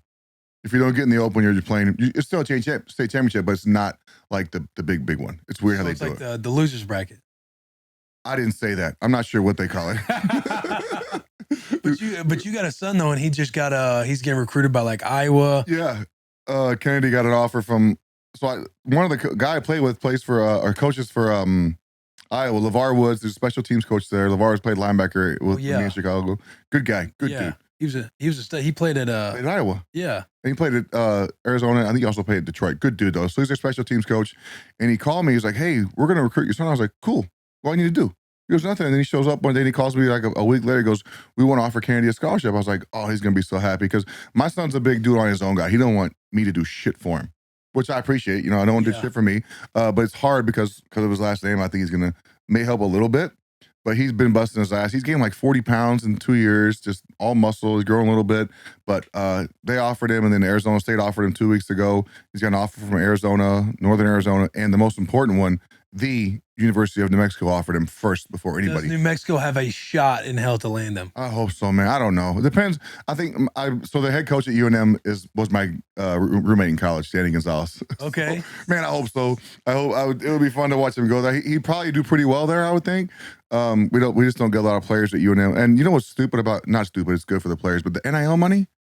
These dudes are getting. They're basically paying them to go to school. Oh yeah, it's going to become like a free agency. It's all it is now. I was talking to some college coaches. Leverage, like they're going to have agents. Like yes. And your son, what year is he going into? He'll be a junior next year. Yeah. So that's fucking crazy that he's getting recruited that early. I don't understand it either. I just don't get it. I mean, you got offers, but so say they all take their offers back. Do you still? Then what happens? What if they get? How can you give out like 50 offers a year when you can only give 20 kids scholarships per year? Right? That's a good point. I don't understand how they do it. It still confuses the shit out of me, but I'm glad that his school is going to be paid for, hopefully. Well, that makes me happy. And probably with some more on top. Maybe with the NIL money, yeah. Yeah, the NIL money, I'm sure he'll develop. Yeah, no. The last name. Hey, and you know too, like you've been around the scouts and stuff. Like when guys have like pedigrees behind them, they get like a little extra. Yeah, they get like a little extra boost. Like, did you have a pedigree? Did your family? No, no, not really. Well, you would know your teammates if they had like a dad or somebody. They would talk it up, and they'd be like, get like an extra boost. You get a little bump there. Yeah, hopefully that helps him out. But he don't want that. He wants to do it on his own. How much? What percentage are you going to take from him? Nothing. No, man. I'm gonna put housing him, staying in your house. If he does get any of that, and I'm not counting on that because he's not a quarterback. He's not a receiver. He's not a quarterback. True. I mean, he's a free safety, and he may not be a free safety when he goes to college. He may be outside linebacker or a corner. Who knows? That is true. You never know. Because he could be. Could be at the end. Were you Were you 6'4" through high school? Yeah, I graduated high school 6'4", 190. I was skinny Slender. ass. Yeah, that's a nice way to put it. Slender. I was benching 225 coming out of high school one time. One rep. No way, Dude, bro. I did 245 for one rep. That's what's crazy. My son does like 275. I'm like, dude, that's more than I did when I was in high school, my whole career. He might eat better than you. Does he eat better than you? He eats a lot. I know that damn much. My daughters eat like birds, and he eats everything in sight. Yeah. It's crazy. But yeah, he's just strong. Did you not know, like going into like college in the NFL, did you not know how to eat? Or people would tell you and you were just balling. So you're like, I mean, I feel good. Yeah. As long as I'm playing good and I'm not like lethargic, I'm going to keep doing what I'm doing. Never crossed my mind. So this is 1990. When I went to college, I graduated high school in 96. So food, diet wasn't a big deal. But I didn't know anything about it back then. And in college, it's all about get as many calories as you can because I had a hard time keeping weight on. I mean, I gained 30 pounds my freshman year, but it was all, I mean, that's the first time I took creatine, first time I actually trained because in high school I went football, basketball, track. Then you stop and you work out for the summer. So I never had a chance to really gain weight and eat right. Not even eat right, just eat, a ton of shit to gain weight. Yeah. And take the weight gain shakes. But in college, they feed that stuff to you. So I gained 30 pounds my freshman year. I just kept getting faster. The more weight I gained, the faster I got. It's crazy. And then in the NFL, it's kind of like, yeah, defensive rookie of the year. Like, I'm fucking balling. Well, it wasn't like that. It was stressful, but I still didn't eat good. So your first year, you get drafted to the Bears. In your first year, you're like slated to be like the strong side backer, right? Yes, I read somewhere to where you got benched in the first couple games. I didn't even make it to a couple games. I got benched in the first 2 weeks of preseason. Roosevelt Colvin, Purdue, he went to Purdue. Rosie's a good guy. So they drafted me and they started me right away. Rosie was so pissed. He was moist. Like they benched Rosie because Rosie was a year ahead of me. And then during training camp, I played free safety, so I don't no idea how to use my hands in the box. I played Sam, so I'm on the tight end every time. Doing this. If he blocks down, go spill. You're going from safety to fucking strong side backer. Yeah, if he blocks down, go spill. The power, hammer. I'm like, oh fuck, I don't even know what this. It happened so fast. I could guard the tight ends, obviously. That wasn't a problem. But then in week 2, or after I get benched, I'm the third down nickel Mike linebacker. Now, why did you get benched? Because I sucked. I was terrible, Sam. Terrible. I kept fucking up. I couldn't do, I knew what I was doing. I couldn't do it, though. Technique-wise, I was so bad. And then third down, I was playing Mike, so I was good to go, just running around, whatever. But then in week 2, we played Tampa. Barry Minter gets hurt the second quarter, hurts his back. Greg Blasio goes, go play Mike. I go, Greg, I never played Mike. He goes, just run to the ball, man. Just you know what Sam does, fit where he doesn't, and just run to the football. And then I started every game since then. Dog, it was really like that. It was a conversation like that. That was it. Greg was like, just run to the football. I was like, fuck, I can do that. And I did all right. Yeah. Crazy. Like, it was nuts. You kind of have nothing to lose when you go in like that because you're like, oh, fuck it. I can you can mess up a little bit and they're not going to coach you too hard. We lost 42-0, but it was 35-0 at half. So when they were telling you to go in? Well, we were down 35-0 and Barry gets hurt. I'm like, great. So the game didn't matter. Obviously, we're down. We're going to lose anyway. I think they scored 3 touchdowns on defense in the first half. They as in Tampa. And I think we lose 42-0. So that game didn't mean shit. But we were competitive. We were 0-4, and we ended up being 7 or 8-8 that year. Oh no, bullshit. We were 5-11. We were 4-4 our last 8 games. We were 1-7 after 8 games. What am I talking about? You go on to be the defensive rookie of the year. Yeah. Was it kind of just like a light switch when you played at Mike Backer? Yes. Did you play at Mike Backer during training camp? No, just third down. Just third down. Okay. Just third down. I'd play, like I said, nickel third down. Barry was a little older, so they put me in there. Thought I would do better. But what was crazy is how many sacks I had my rookie. I had 8 sacks as a rookie. I'll bet you I didn't get blocked on 6 of those sacks. We would, the DN stunts or whatever, you run the long sticks and I would chase them. Never got blocked. It was crazy. It's like they didn't know I was ever going to blitz. And then I had a couple picks, but just tons of tackles and 8 sacks was pretty good for middle linebacker. That's the most I had. 125, I believe. Well, NFL stats. Yeah, NFL stats are bullshit. That's true. What'd you have in team-wise? 178. No team shit. Stats, the actual tackles. As a rookie. As a rookie, yeah. That's fucking awesome, bro. 16 games. It was around 10 a game, but we and Mike Brown, you know Mike Brown. Yeah. Of course you know who Mike Brown is. Yeah. He was our free safety. He was drafted in the same year. Yeah. He had like 140 tackles. That dude was a badass too. He should have been rookie of the year. He was a bad Over dude. you? Yeah, I mean, I think Over it's easy, anybody. I think it's He easy was to a say because bad- you won Rookie yeah. of the Year. He You know was what I mean? that dude was, he walked in the building day one. He was a starter. He knew exactly where to fit every play. He knew what I was doing, knew what he was doing. He knew everything. Smartest football player I ever played with. Not even close. Nebraska. Nebraska. And Arizona. So I think he went to Saguaro He in did? Arizona. Yep. Oh, you talking about high school? High school. Yeah. Arizona cat, Yep. black shirt. That was when the black Oh, the shirts. black shirt. That's when the black shirts were the That's black when it meant shirts. something. That's Those dudes were that's badasses back then. that's Tom tough to hear, but Osborne. yeah, that is when Sorry, it man. meant Grant something for real. Wistrom. Jason Peters. Jason Peters. Who there was another DN that played. Grant Wistrom, Jason Peters. They had so many guys. So my high school coach was a Nebraska fan. So every time we went to it, we had to watch the them play on backers site. were then. I couldn't tell you the backers. What was it? Trev Alberts? Trevor Albert, number 9. Was he number 94? I know Trev was there. I'm just not sure if he. I don't know what years he was He's there. a first round pick. Yeah, he He's was the good. AD now in Nebraska. Is he really? Yeah, Good for him. Way to keep it in house, Nebraska. I know, And right? you got Scott coming back. That's I know. great. I love that hire, by the way. They just got to win, bro. I know. Is that quarterback going to be there another year, Martinez? It's like No, 17 years he's been there. He transferred to K He's State. still eligible? Hey, those are different Martinez's. Oh, is it? Martinez played with me, Taylor Martinez. Oh, I know that, but this kid's been there for like 17 years. I feel like. Yeah, he's been there a I thought he while. was I think gone it's like last what, year. 6 years? Maybe is he Oh, going with into a the 6 extra year? year everyone got. He's been, yeah, that's the true. extra The year, extra so it's different. But then all the guys are transferring. It's crazy to me how they can just transfer. No big deal. Go Yeah, ahead and play right away. Yeah. No sit out. No big deal. no doubt. Yeah.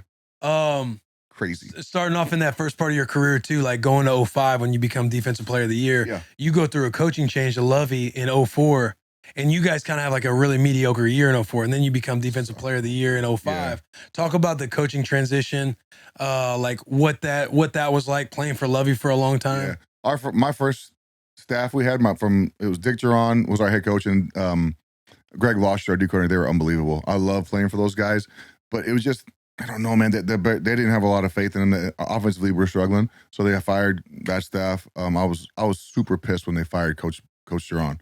Really? That's my head coach. You get attached to a guy, 4 years with him, and then Lovie comes in, and I'm like, but then I met him, and then I started. I mean, that defense was phenomenal. From what I hear, they wanted to trade me when he got there. Lovie's never confirmed this, and I've asked him about it, but he won't give me an answer or give me the answer I want to hear. But He never gives you an like, answer. oh, big guy, we wouldn't trade you. You're a Hall of Famer, blah, blah, blah. Anyway, but allegedly there were some trade talks. I didn't know this till afterwards because the middle linebacker in that defense was so insignificant.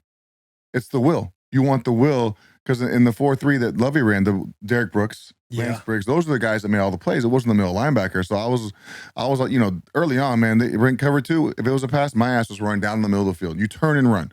That was how they ran cover 2. You got to start opening your hips no matter what, right? You can't right get beat down the middle. That was the rule. And thank goodness Lovie adjusted. We adjusted. We called it the Bear 2. It wasn't Tampa 2 anymore. And then I could actually read the receivers. And if someone went deep, I could go with them. If not, I could kind of sit down and play the check down, the tight ends, whatever. And then we did blitz a lot more, and we were aggressive as shit. Like if we were an 8-man front and there was any kind of play action or run, we ran through our gaps downhill. If it was a pass, oh shit, react to the pass late. But we were downhill. Cover 2, we were a little slower, but our D linemen were so damn good. We could play a 7-man front and didn't have to worry about it. We didn't have to blitz. Now, are you doing the stuff like? Did you play for Marinelli? Yes. So when you're in Tampa, are you guys having pirates and stuff going in front of you to where you can just the long scrape? sticks? Yep. So Lance. That's love, bro. Especially when you're just overlapping each other. So all I did was chase Lance. So the DN would run the pirate. The 3 technique goes. Then we had Tommy Harris at 3 technique too. So we had some dudes in there. Yeah. And then you got Pep running the long stick, and you got Lance chasing him. And if it's flow run, I'm just chasing Lance. I'm usually wide the fuck open. No one's blocking me. And the running back's bouncing it to the corner, and the corner Peanut's out there throwing the receiver to the ground, making a play. So Peanut punch, dude. Dude, Peanut was the man. Well, not just the punch, but the way he played the run, man. Those receivers, he bitched those receivers. Like, Yeah. he would literally get them up and throw them to the ground and make the plays, tackles for loss. So our 7-man front and cover 2 was really a 9-man front because our corners forced so well. Yeah, we were good up front, The man. only other team I can think of that I got to watch was like the Niners when it was P. Willis Bowman. They ran a 2-shell, and it was like Those dudes were they good. knew how to handle because And they had had Justin some- Smith, yeah, Alden Justin Smith, all these yes. freaks, bro. Dude, Navarro Bowman was such a good. Patrick's good too, but Navarro Bowman to me was badass. I like watching Who him do you play. think was better out of him and Patrick? It's 'Cause they're hard both so they're fucking both good. So good. I think Patrick had more success, but Navarro to me was a guy who just kind of kept. I think he was a middle linebacker, right? Mhm. And then Patrick was the will, correct? Yeah. I personally know I like I like Navarro better. I don't know why. I like Patrick a lot too. They're both good players, but Navarro to me I feel like he was just like a gritty guy and he got it done. Yeah, stout too. Not that Patrick wasn't. It's like Patrick, you're comparing aliens, bro. You take one, I'll take the other. How about Right, that? right. And we're both going to be happy as hell No doubt. with the result we get. Yeah. Dude, so do you have any good stories about Marinelli? So I got to play with Marinelli. I was with, how long was I in Vegas? Like 5 weeks this past year? Oh, this year you were? Yeah. Yeah. So he was At the end of the year, and he was there, bro. And he's got to be 74, 75 Old now, as shit, right? Bro. The limp? Yeah, he's got the leg, limb going. Got the thing on his leg. Yeah, the big fucking cast or what, I don't ankles know and what it shit. is, but yeah. So it looks like something's growing out of his leg at times. But Yeah, it does. There might be something going on down there. I was only there those few weeks, but the respect he seemed to have by the team and the defense was incredible. Like you just want to be around the guy. Because you could see he coached guys hard. Yeah. But the way he taught, 4=1. And did he do the videos? The cheetahs and like the night before the games, did he run the dude. Or he does like the funny like videos where he shows like whales or lions hunting. Like and you want to run, we will watch those on Saturday nights before games. You want to run through a fucking wall after our meeting. He's like, can we play right now? Bro. Like, he would show these meetings. Like I used to love meetings with that dude. But so Nelly, like our walkthroughs weren't walkthroughs. They were him trying to embarrass us. Like we would go out there for half an hour before lunch. We'd have our walkthrough every day. And me and Lance like, hey, let's fucking go. They're not gonna get us on one play today. Yeah. Not one. And Lovie's over there running the scout team, and Nelly's telling the lineman, I don't know how y'all's walkthroughs were, but he's be like, hey, come off, double this guy, and get up to. He's always telling the lineman what to do to make us think it was something that it wasn't. And our walkthroughs were so challenging just because they always try to embarrass us. And same way with scout team. It wasn't scout team. It was embarrassed the defense time. It was great, but there was nothing like we weren't prepared for. Like when the ball was snapped, every single time not just because of him, but Coach Babbage, Coach Smith, and Coach Rivera was there for a couple of years as well. But you knew exactly what to do every single play before there was no doubt in your mind what to do. Every position. There was no gray areas. Dude, the pass rushers, everybody was just, they loved him, bro. Like a dad. Like when Bisaccia and that staff kind of got fired. Yeah. Gus Bradley, because he's now Marinelli now in the Indianapolis, I believe. Nelly and Gus went there? I believe Nelly's there. I know Gus is there. I love Gus too, by the way. Dude, he's awesome. He's great, man. And it's simple cover 3, bro. I know. What's just the, wrinkles in all of it. shit, right? Yeah. It's just like a weird hybrid cover 3 where there's wrinkles, each week, like in preparation. They all run the 4 vertical or the wheel routes, get them every time. Or some stuff can turn into like man coverage. Yeah, I'm glad I didn't play that. It's always like one call. I know. Keep it simple. Yep, it was always keeping it simple, bro. We go into a game with 5 calls with Nelly. We go in there with over 2, over 1, under 10, and 2 blitzes, and then third down, 3 calls on the third down. That was it. Keep it simple, especially on Thursday night games, which I loved. I love Thursday night. Those are the best because you don't do anything during the week. Nothing. You get done Sunday and you're like, yo, we have a post game cigar, and then you're like, yo, we're playing on Thursday, boys. Like, get ready, and the game plan is nothing, and it's usually a division game, so you know your opponent. Super easy. But Nelly was great for me, man. He challenged me every day, and he'd be walking down the hall, and you see him. He goes, "Hey, big guy, you're gonna have a great game this week. You're gonna do this. You're gonna do that." Man. Always talking positive. Even there's some games obviously I played like shit, but he would. And the great thing about that stuff is when we played and lost, like they were always positive. It's always our meeting was always like, "Oh, we did this and that." When we won, it was a bitch session.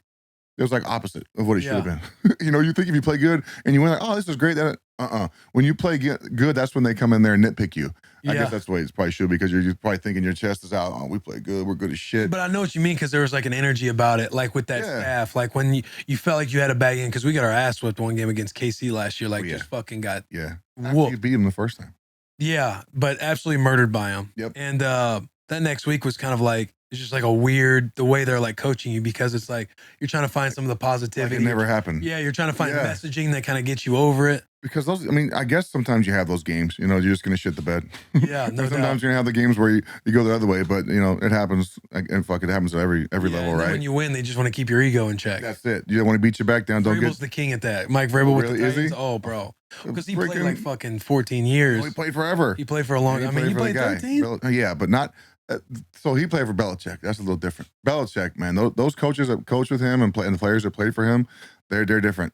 I don't know what it is that he does to them or how he does it, but fucking guy just extremely detailed. Yeah, well, we were detailed too. Here's the difference. Accountability is sky high. Here's the difference. They had a quarterback. Not that we didn't have a quarterback. We never had a quarterback like where you could go, all right, this dude's going to win the game for us. We didn't really have a guy like that when I played there. Jay was that guy at the end there, but I only played like 2 years with Jay, and we weren't that good around him. But Brady, even if they shit the bed, for sure, Brady could win it for you. You got a beast. Yeah. And before that, you had Bledsoe, and obviously Brady was. I mean, everybody knows Brady's the fucking goat. He's the best. Yep, no doubt. I will say, playing for Vrabel and then the Raiders in Washington, and having, I want to say, 5 different head coaches. Who's your coach in Washington? I had Shanahan, and then I had Jay Gruden. Okay. And then I had John in Vegas, and then I had Bisaccia, and then in Tennessee I had Vrabel. Good coaches then. I like all those guys. Yeah, they were fun. Big Gruden guy. I like John Gruden. Which one? John. I don't know Jay. I know John. So I know Jay mostly because I was at Washington for 5 years before I left. Then I was with Raiders 1 year. Yeah. But it felt like I knew John because when he was doing I was Monday night, I was like a Gruden grinder one game. Yeah. So I got to sit and do like a media thing with him. So I felt like I knew him when I got there, and because him and Jay are brothers. Yeah. But I didn't spend the most time around because he's such an offensive guy. Oh, yeah. Cussing the offensive guys. That's how Lovie was. Lovie barely even go to the offense. He was always with the defense. Yeah. Just the way it goes. Which can be a gift and a curse. Yeah, if you got our defense always played good. That's true. There's always a little lag there, right? On one side of the football. But if you're playing bad defense, bro, and you have a defensive minded head coach like Vrabe, when we would play bad defense, bro, it's just it doesn't look good on them. It's bad, and then their whole fucking mood on the team is he's like, no matter how good the offense does, it doesn't matter because you guys stunk. Exactly, and you can win the game. Don't matter. You win the game by 3 touchdowns, but if the defense plays bad, you're like.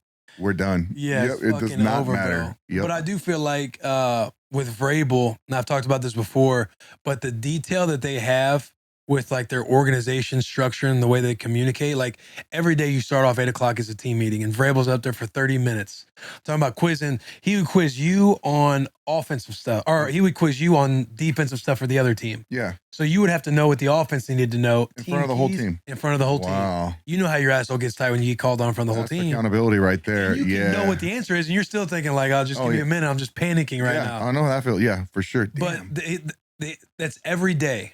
And so everything was always carried over, team keys, the clarity of how you were going to win is always you all knew. Wow. Whether it's in the team meeting and then you carry it over into position, and then at the end of practice you'll be called up. It'll be like, comp, what's the offensive? What's one of the offensive team keys? And you're like, fuck, I'm defensive special teams. Yeah. What do I? And you're trying to nudge an offensive guy, hey, what is one?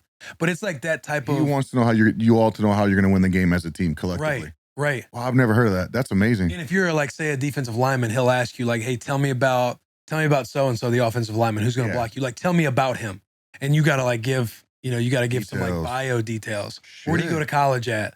It's like that. But that's I believe he learned that from the Patriot way. Oh, for sure. Yeah, I mean, and accountability. Obviously, that's what Belichick talks about, right? No doubt. Yeah, no doubt. I never heard that before. 30-minute team meeting, grilling both sides of the ball in front of the team. Yeah, I used to getting called out in defensive meetings.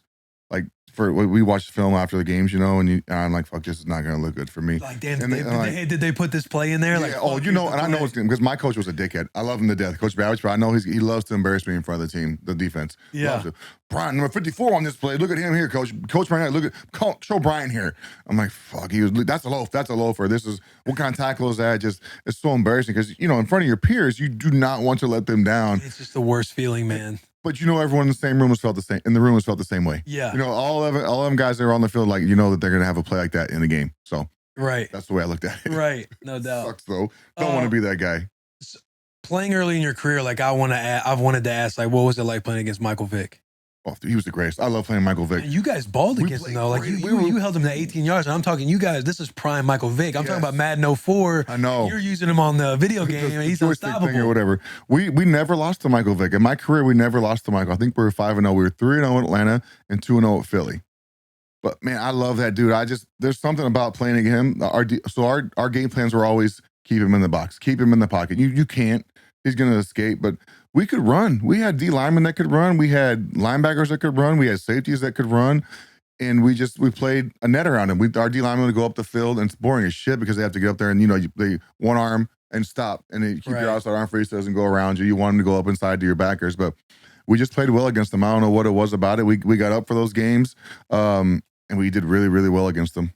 Dog. Yeah, it was fun. I was fired up to ask about that. It's like being a kid in a candy store.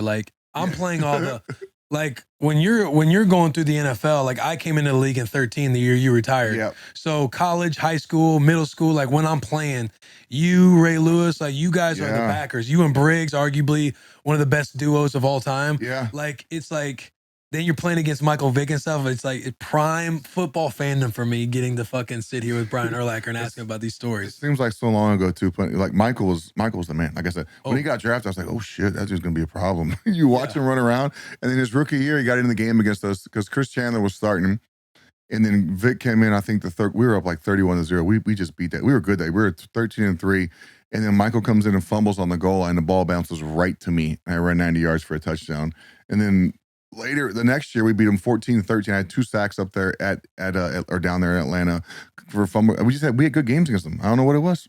We didn't play scared. How about that? We knew he was gonna make some plays, but if we made enough, we would still find a way to beat him. Yeah, you guys had such a good D too. Just took the ball away. In Washington, like Josh Norman was really good at the peanut punch. He punched it out. And so it was always like the peanut punch was like the legacy was alive and well Yes. when we were around there.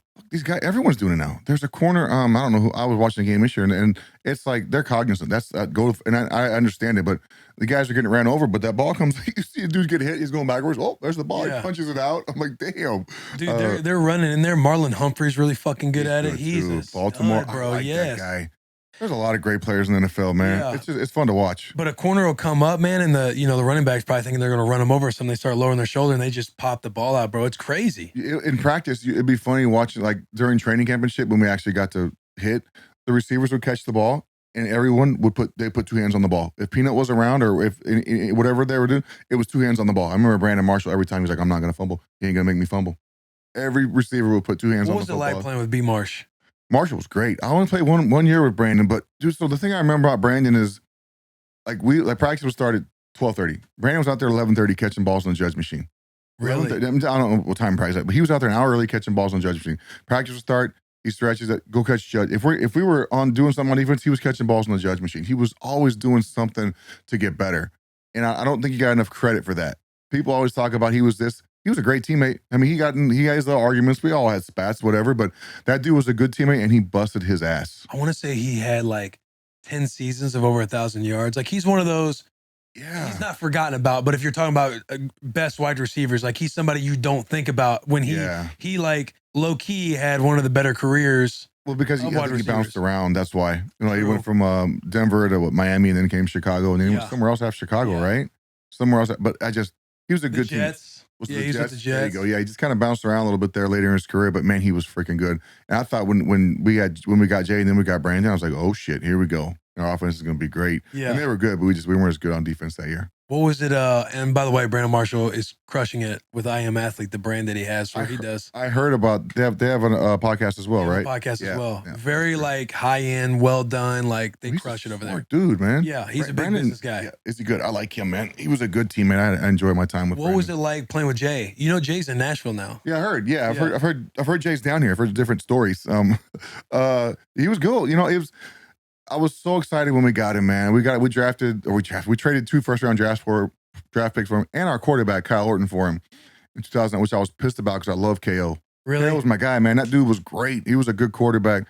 So we traded him for Jay, which I mean, it was irrelevant because we got Jay Cutler. We're good. We got a Pro Bowl quarterback, and the first year we had, I broke my wrist. I missed the whole season. Broke my wrist the first game against Green Bay and missed the whole season. Mm. The first year I was out, and then the next year we go to the NFC Championship game. We lose. He hurts his knee in the second quarter. Everyone says he wasn't hurt. What? You guys remember that shit? Vaguely, man. Man, the media. I gave know him, you see all the antics of him being on the sideline and looking like he doesn't care. Yeah. I've heard all that. I've seen all the pictures. So they said, he tore his MCL in the second quarter. Kept trying to play.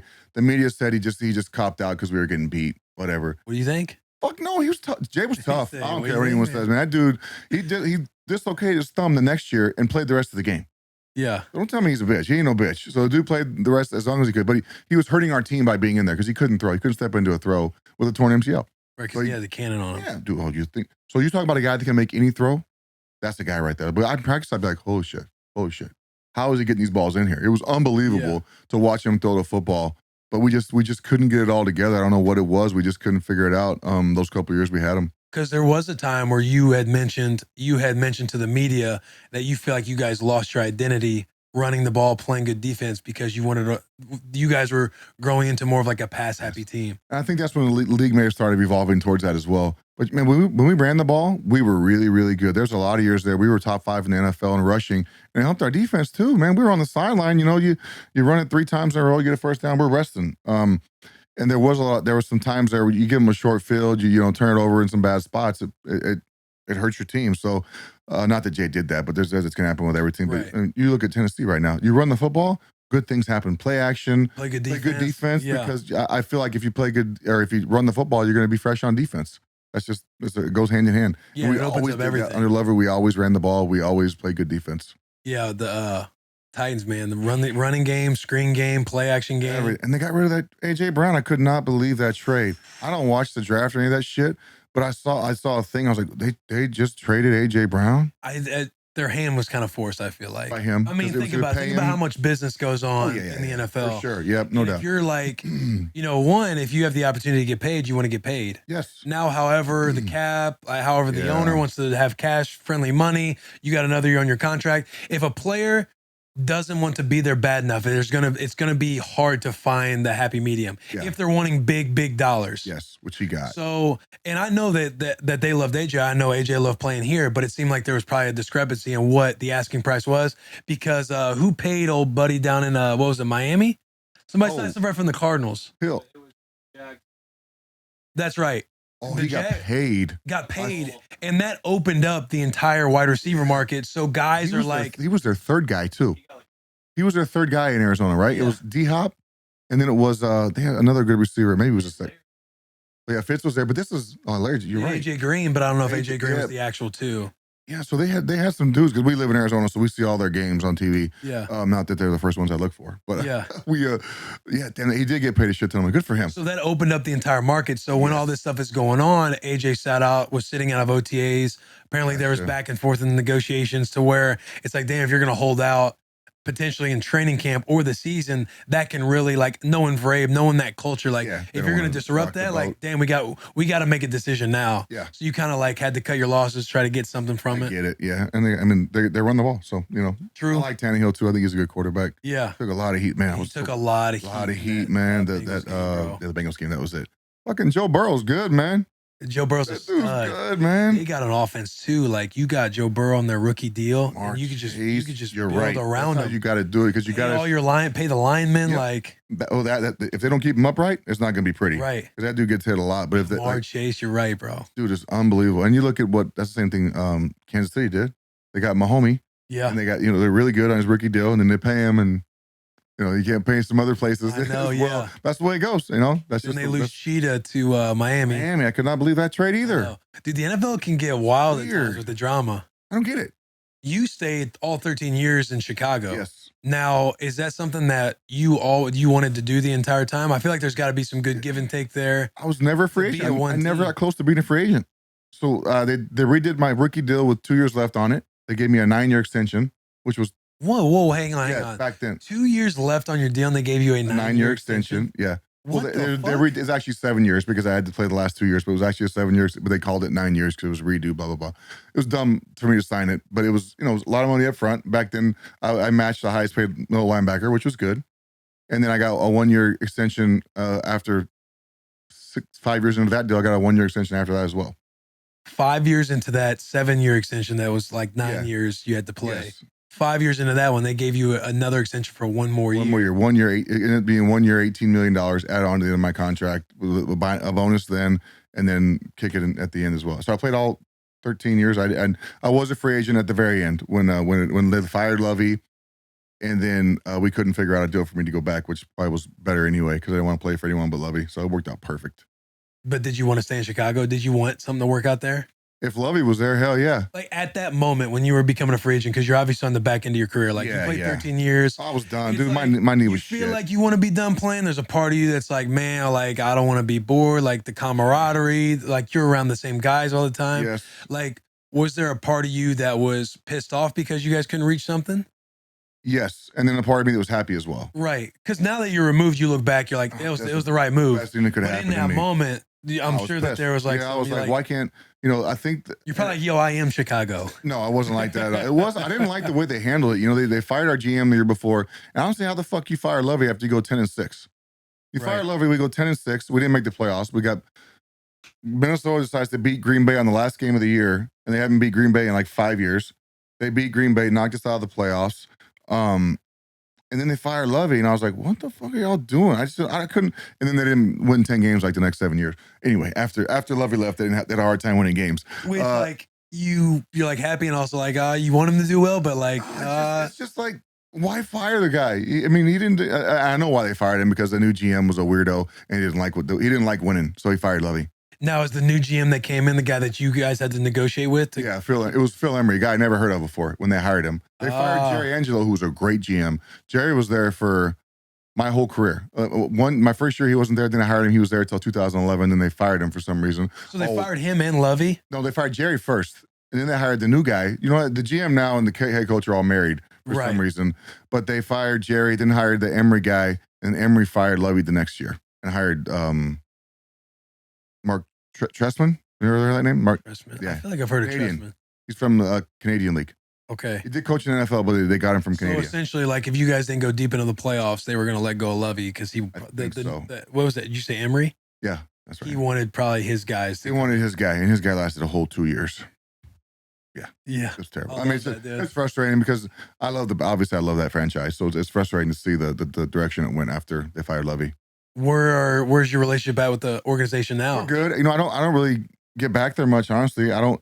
But everyone's like, "Do you watch an Bears game?" I was like, "No, who are they playing this week?" I don't really pay attention, honestly. No, if there's games on that we live in Arizona. I don't have the DirecTV bullshit where you watch every game. You got to get on that, man. I'm good. I don't need to. We can watch the game, whatever game is on our TV. We can watch that one. If I bet on a game, I can find it on my phone. Do you bet? Do you gamble? I do. It's so great now being retired. I love it. So when I played, dude, people would be like, "You're +3 this week." I was like, "What does that mean? +3? I don't understand." What does that mean? Don't worry about it. You got me. Don't worry about it. Yeah, you don't want to know. In 5 years, you can figure it out. But yeah, I had no idea when I played. They're like, "Oh, the over/under's 18." I'm like, "Okay, well, what does that mean to me?" You're talking about people would tell me. Yeah, people would tell me like when I played. I'm like, all right, what the fuck does that mean? +3? I don't understand. Now I know what it means. But yeah, so if I bet on a game, I can follow it on my phone or whatever. But usually we get Dallas in our area, which is good. I grew up a Cowboys fan, so we get a lot. Did you? Oh yeah, bro. The 90s, man. Emmitt Smith, early Michael Irvin, early 90s. Jay Novacek, yes, Bill Bates. Let's go. Darren Woodson, Ken Norton Jr., man. Leon. Come on now, Charles. I can go on about that. Alvin Harper, Michael. We can go on. My dad and I. We pretend to Moose Johnson. Oh, my favorite. We pretend to be those guys in the backyard, front yard, wherever the case may be. Like we're Cowboys, dude. Yeah, I love my brother. So my dad and I were, my stepdad and I were Cowboys fans. And Casey, my brother, was a Redskins fan. So because you got to go opposite. Right. Yeah, you got to go opposite. You got to go opposite. We were Skins and Cowboys in my house. Dude, anytime they won the Super Bowl, like we'd buy those VHS tapes, those sets that they would get, relive the year. Relive the year of the season. Sports Illustrated's coming out with this. Get yours right off the press. Infomercial, bro. We're fucking dialing deck. Can we get it? Yes, those are great. I remember in the weight room, in our garage weight room, like we had the newspapers when they, 3 times. Yeah. The Dynasty. 3 out of 4. We had 3 out of 4. Jimmy would have won 10 in a row. Right, because they couldn't figure it out. Him and Jerry couldn't get along, man. Couldn't get along, bro. Terrible. What was it like going into that stadium? Oh, so I didn't play in Dallas. They had the new stadium when I played there finally. So what year was that when I got hurt? 2004. I got hurt. We played them on Thanksgiving Day. I didn't play. I got playing Tennessee the week before. I got a compartment syndrome in my left leg, so I missed that Thursday game at the old Dallas Stadium. Then I played twice in the AT&T though. Unbelievable, dude. That stadium, and so Dallas is 8 hours from where I grew up in New Mexico as well. So we had a lot of people from my hometown there. It was cool shit, and we won both games. More importantly, it was cool as hell. Was that game in Tennessee the game where y'all came down and like beat the absolute shit out of us? That was my last year. Oh, so that was 2012. I scored a touchdown that game. Matty Hasselbeck hit me right in the chest. I was like, thanks, like Matt. 90 yards. It was a deep one, wasn't it? It was like 40 yards. Okay. This is when I had my knee brace on. I wasn't moving too fast. It felt like 90 yards. You guys had to have been on the field, at least 70% of that game, because I want to say it was like 50-20 at the end. 52 to 12. Well, our stars came out in the third quarter. The game was over. And then Johnson ran for like 140 yards after we left. He had an 80-yard run. And then Lovie was like, y'all get ready. I was like, fuck, we're going to have to go back in. And then the offense scored another touchdown, so we were good. But it was like, I want to say 51-20. Yeah, I think that was. But 2004, we won in overtime. Billy Volek was the quarterback. Adewale Agunle sacked him in the end zone to win the game in overtime for us. Safety to win the game. Dog, man. Good memories. You get it, yeah. Yeah, these dudes are Tennessee Titans. What I remember about the Titans game in 12 was how many Bears fans were at that stadium. That's the really tragic thing about our fan base. It is. And plus, everyone loves Nashville. Especially as Nashville's grown to become such a hot spot. It's a great 3-day weekend spot. Yep. Coming in the fall, you hit Broadway 2 days and you hit the game. So even this year, when we're doing really well, we had Bills Mafia came to town. Bills Mafia was legit. They came to town. That was wild. Good ass game, man. Dude, that was a great game. There's so many fans that traveled for the Bills in Kansas City, and kind of always is those big market teams that come in. Like whenever the Packers come into town, it's like everywhere they go. So everywhere the Packers go, it's like that. Nashville this we've grown up where we get overpowered, and it's never gets any easier. The Bears game, like downtown Nashville, what'd you call it? Broadway. Broadway was Bears fans just up and down the whole weekend. So they were like, it just overran, and it's not a long drive from Chicago down here anyway. But I had a bunch of people from Chicago come that weekend too. No, yeah, Nashville's a vibe now. Nashville's a good spot to go for a weekend. I didn't enjoy my time here. There's so many fucking people everywhere you go. That's true. So you walk down. Is it Broadway? You said Broadway. You gotta get. You gotta go down there. You gotta. There's 6,000 people in line here. 8,000 in that line. 14,000. I'm like, what? I came with my daughter, so I surprised my daughter. She came here for her friend's 21st birthday, and I was in Florida fishing, so I stopped off and surprised her. It came out for the night, and we went to some place off of Broadway. We were the only ones there. I was like, this is the best place on earth. I love Nashville, and my agent lives in Franklin, so I've been to Franklin. Those were fun places out there. And then she's like, all right, we're going to Broadway. I was like, all right, let's go. This is great. Blah blah blah. Dude, we get down there. There's no place to walk. It's just like, and we did get into one place, and it was literally. Doing this, I had to go pee. I couldn't go to the bathroom. I was a little frustrated.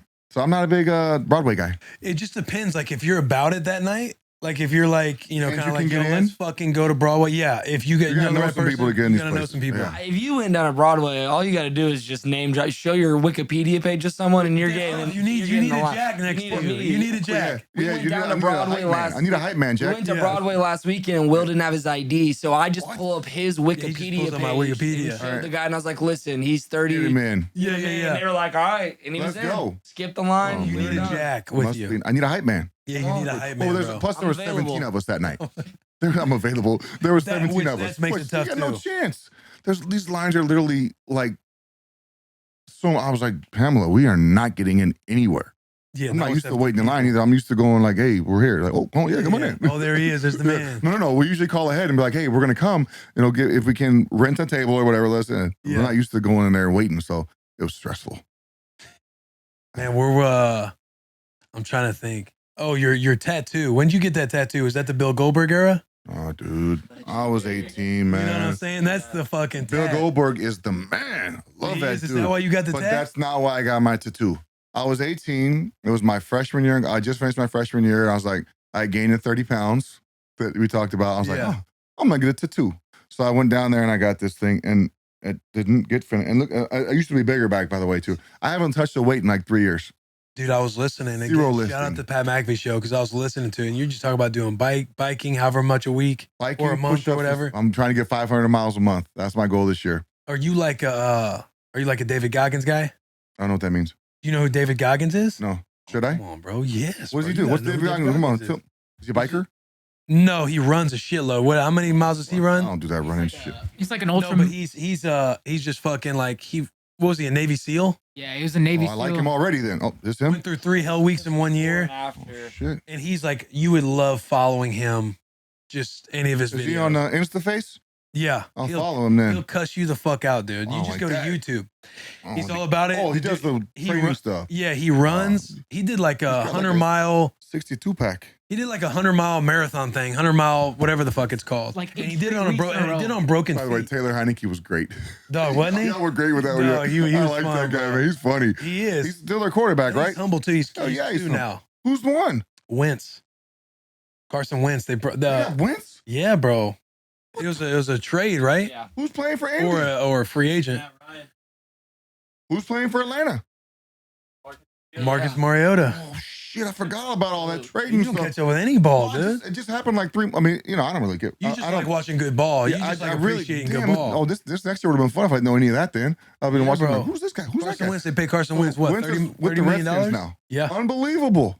Yeah. And they're always going to be the Heineke had a- Redskins to me. By the way, I Yeah. grew up with the Redskins. I played against the Redskins, so they're Redskins to me. HTTR, bro. Don't know what that means. I was hail to the Redskins. Oh yeah, okay, yeah. Come on now. Yeah, well, I'm not a. My daughter always sends these things on our messages like LGB or what'd you send me earlier? Let's LFG. fucking go, LFG. Yeah, I know that one means, but there's some stuff I'm like FOMO. What the fuck is FOMO? You know what it said, means? yeah, fear of missing out. I figured it out. Yeah. And then she sends to Marsha. I'm like, FOMO. Pamela, I don't. Riley, what does this mean? That's probably why he laughed earlier too when I said it. He's like, oh, I just learned what that meant. That's right. Yeah. I'm in now, dude. Yeah. My kids got me caught up. Hey, Duh. Will, also just heads up, 2:36 right now. And Okay. if you want to do tier talk, just put it in your mind. Oh, we're getting in the tier talk because I gotta know my We got man. 9 minutes by. I already know donuts will probably be his tier 1, but we'll just wait. We'll wait. Yeah, just letting you know. I appreciate that. Fucking love donuts, bro. Dude, I could use about 6 right now. Go ahead. the hair, bro. Oh, you want to take a picture? It's probably a mess right now. Ooh, looks good. Is it looking good? Is it a vibe right now? Yeah, tell my me. daughter always, my daughter's always, I'm like, what are you doing, Riley? She goes, I'm vibing, Dad. I'm like, what does that mean, Riley? Vibing. I'm like, what? Is it a vibe right now? I said, I like your pants, right? She goes, it's a vibe. I'm like, yeah. I'm all, Dog, my hair's a vibe. so explain the hair to me because right now, your boy, I'm getting a little thinner on the corners. Oh, And you're not that bad though. I'm not that bad, but also like when Oh, you get you the yeah, little V. Oh, it could be an issue So eventually. now that you're on the bus, I get to ask It's about. crazy how well it works. So this company is. Everybody came after you, by the way, when Oh, you yeah, first I got don't it. give a Like shit. Yeah. bald Brian Urlacher, like They're the man, the so fucking, mad. the toughest They're dude like, in the "You're not world. the ball guy anymore. You left Team Balls." I'm like, yep, I got hair now. And Yeah. I feel like, so here's what sold me on it. Anyway, I'll tell you a story about me getting it. But I went through a Chick-fil-A once in Chicago, and my wife was in the car with me. And the girl was probably 19. I had my hat off. She was like, "Wow, you look really young." I was like, "Thank you." And she didn't know how old I was. I was like, "I'm keeping the hair, babe." I said, I had a young lady tell me I look really good and I look young with my hair, so I'm keeping it. That's all Yeah. it took. But anyway, so dude, it's crazy. The procedure, they take the hairs from where you have hair. I had a lot of hair in the back and not a lot where your divots are coming in. I didn't have a lot right there. So they Okay. just put the hair from the back to the front and it grows. Now, do they make the hairline for you, or do you kind of Do you- pick what your hairline? The doctor picks it for you. Okay. Yeah, they tell you. I said, just make me look good. I said, I want to have a good. I don't really know where my hairline starts and ends. But the problem with me, I got 72 cowlicks. I got them all over. I got one here. I got one back here. And when I used to Curly have hair. hair as a kid, I had cowlicks everywhere, and they came back when I got my hair back. So And now, no, there's no shot of you losing that hair. no, not where they put the hair in. You're good. Now you may go bald in other places where you haven't had the procedure, but where they put the hair in, it's in. It's amazing. Okay. Any maintenance to do with it, like going back after 10 years, or You gotta wash it. That's it. It's like having hair. There's no maintenance. no maintenance? No So maintenance. You're living. That's it. I'm done. It's Boys, crazy. hey, I'm Yeah, telling you. the dudes around. I was Yeah, actually 'cause there. I Yes. got teeth. I see that. Oh yeah. You have a lot of teeth. Oh, Yeah, you mean you got I teeth? got veneers, Oh, yeah. Well, I can see you got teeth. Show them the old school. Oh boys. no. That's Show that them the guy old again. school. But yeah, so I can get you if you ever need teeth. I got you on the teeth, but you're getting me on the. I've never worn braces or anything. I'm gonna keep my streak alive. Okay. A little He different. said- Oh, Hey, said, oh, okay, that's a little different. Okay, yeah. You got a chip one in front there. Damn. Yeah. Like you 'Cause made somebody mad. Did you wear a mouthpiece? No, I didn't wear a See mouthpiece. that?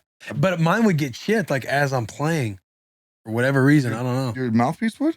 Your teeth No, would? I didn't wear a mouthpiece. Yeah. So my teeth would. I never had an issue. I bit through my lip one time versus Indy in the preseason. I bit through my lip, but I never had an issue not wearing it. I wore it my rookie year, and I couldn't talk, man. Dude, it's the hardest. I'm in thing there trying to before you call spit it out on the field. Yeah, I'm in there trying to call a huddle, and you know how much we communicate in the NFL. Before the snap, I'm trying to talk. I'm gonna take my mouthpiece out, putting it back in. I'm like, fuck this. I'm not gonna wear it anymore. That second matters. Yes, it really matters. Like half a second, the third, Yes. whatever it is, it matters. So I was like, I'm not wearing a mouthpiece anymore. I never wore it after that, Yeah. and luckily, I never really paid for it except for the bite through the lip, which wasn't a big deal. What's been your worst injury? Probably my wrist, man.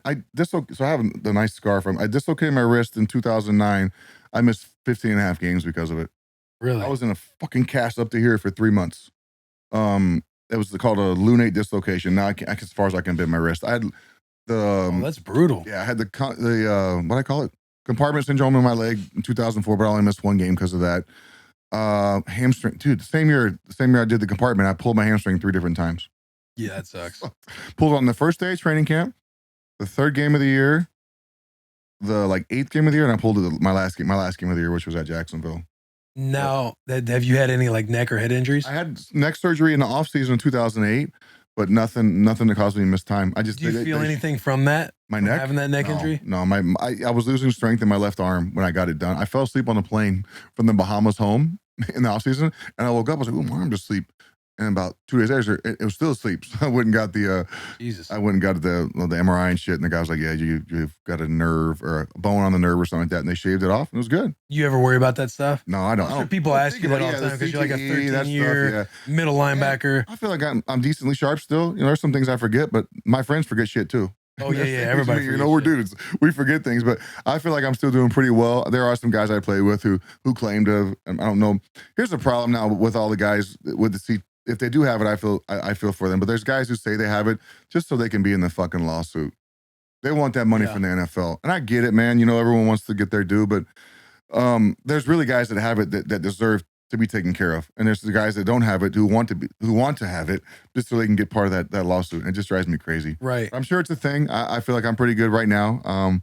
But no, I don't know. I'm got out pretty good. No shoulder injuries, which is crazy. Yeah, that is I wild. did separated shoulder. We all do that a couple times, but that's nothing. You don't miss time because of that. AC joints. You ever get an AC joint? joints every other week. Yeah. Bastards, bro. Yeah, they suck. You throw some lidocaine in it, but it go away after one hit, Right. bro. Yeah, they put the thing on top, the little pad on top there. Where we're gonna get you right for the game, and you're like, so good. Yeah, one hit in. Oh shit! Yeah. Lidocaine went away. They'll put a pad on and draw a circle around, cut a little circle out too, so it can cushion you. Right. And then they'll inject you right in the joint with lidocaine to numb it up. But the minute you hit somebody with your shoulder, it's fucking done. gone. And then after the game, it's even worse. Suck, bro.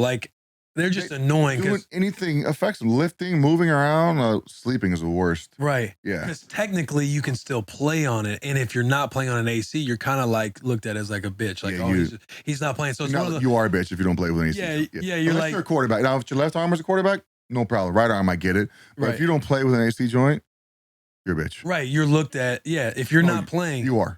No, I got yeah. Now that you missed time because of that. Thank God I played on my AC joint. Played with Brian one, Urlacher, I played on my AC You played with the AC joint. Yeah. Oh, that's funny. Should we get into tier talk? Yes. Oh, before we do, I know we got what are you up to now? Because I'm intrigued about your card thing that you got going on. Bloodex. This is unbelievable. So you did trading cards as a kid, all that bullshit? Yeah, as a kid, for me sure. too. Dad had boxes. You go to a flea market and fucking man, you get a ton of them. I didn't get the flea market, so we had a ton of cards, and I always wonder how much they cost. They were worth. I always had these cards, and I was like, "Ooh, this is gonna be worth a lot." Or you get someone telling you that's a good card, that's worth like $20. You take it down to the card shop. Oh, I'll give you 20 cents. I'm like, what? 20 cents? What the fuck, man? That was $20. Yeah. You just never know. So this app will tell you how much your card is worth exactly. Like what they're whatever they have so many. They can get every card. You scan it, tells you exactly how much it's worth. You have to know what shape it's in, but it tells you how much it's worth, the year, you can keep if you have your own little wallet in your app inside the app that keeps your cards in there, so you can trade, you can ship. It's unbelievable. It's all digital, but they're real cards. Not like more importantly, it tells you how much your card's worth. That's the part that I liked. And this is just by taking a photo. You open the app up, you scan it. 3 seconds later, it tells you how much it's worth. And when you say scan, you just hold the camera. LUDEX, LUDEX. And when you say scan, you just hold your camera over. Yeah, you open it in the app and you hold the card in your hand and you take a picture and bam, it tells you. It'll tell you if it's like an authentic card. It just tells you, that what card the worth, that you have in your hand, what it's worth. Yeah, it's amazing, man. I don't know how they do it, but the technology. I'm not a tech guy, not at all. But the tech dudes behind this thing are unreal. They did some shit you didn't to do get the tech. I'm not a super tech guy. I can figure my phone out most of the time, but I'm not a techie guy. My kids though, they'll dial you in. Vibe, FOMO. They're vibing, they're FOMO, and I got all kinds of LFG, and they got all kinds of stuff going on. There's some more too. You said you guys have combined about 5,400 cards in existence. Brian, you have 5,373 rotating. Will, you have 27. Hey, get the fuck out of here, Jack. Hey, that alarm just went off. Say that again. So he personally cards of Brian Urlacher. Yeah, there are over 5,000 Brian Urlacher cards in circulation, and Will, you have 15. This is a rare, That's like a I'm rare like, one. Wow. I'm like a fucking Charizard. You are. I bet that Like- card's worth something. You can find one of those. You skin Yeah, that shit. he's like a fucking Oh, I got a polygram or a relic. squirrel or something, bro. You That's can right. get Brian Urlacher. You can't get that Willie C. You know bro. what was great though? When I first started playing and the cards came out, the NFLPA would send us boxes of the cards that came Yeah, out. yeah. Like, you get those too? Yeah. Like the boxes and boxes. So I have all those boxes at my house still. All my rookie cards, all that shit, I still have them in a box somewhere. And isn't or it funny because boxes. you get them and you literally, I don't know if you do it, but I think to myself, man, I'll give these to, all my friends and family or whoever wants them. Yeah. And they end up going in a closet A and you box. never fucking, yeah. Dude, I got it. Yeah, literally, You I'd never be use like, them. fuck, another box. Put it in the drawer. Yeah. I literally had like 3 drawers full of them. Then I had a guy come over and sort them out and put them in the, how those neat folding things you Right. put them in. He did. He'll organize them. Now I have no idea where they're. I'm sure they're in my storage room somewhere with the rest of my football Hey, shit. the bus might need a Urlacher rookie I can card. get What's some- up? I got some of those. I can send you Come some of on those. now. I can get out. Yeah. Is that the best card to have? The highest value Brian Urlacher card? Well, you got to use the app. We got to use the app. Come on, There I you use go, the app. Jack. There That's you you, go. man. There are some. I was told there's some that are pretty good. I don't know what pretty good That is. you have? Do you that I have these? We pulled a Tom Brady card out of my rookie year pack. So we're doing these, they're called breaks. You open boxes of cards. And I never knew what this shit was, so I started dealing with these guys. And you do breaks where you open up a box of cards and you see who's in there. We opened up a 2000, this is 6 months. You know Cassius Marsh? Yeah. Cassius, we did it with Cassius at his DN. store. Good dude. Yeah. So we did it at his store with him. And it was 2000 football. So my rookie year, Tom Brady's rookie year, he was drafted the same year I was, a little bit later, but he did a little better. Anyway, Well, he's and a quarterback. He's we a pulled it. quarterback. We pulled the TB12 out of there. It was worth like, if it would have been 10 out of 10, it was like 12,000. It was a 7 out of 10, so it was only worth like $900. Why is that a 7 out of 10? I don't know, because it came right out of the box. That's what I'm wondering. Why wouldn't it be a 10 out of 10? I have a good. That's And why this is we think the same way. 'Cause I was like, what do you mean? It's right out of the package. It's 10 out of 10. Yeah. I was hot. I was like, that's a $50,000 card. I was so mad, but I got shot down.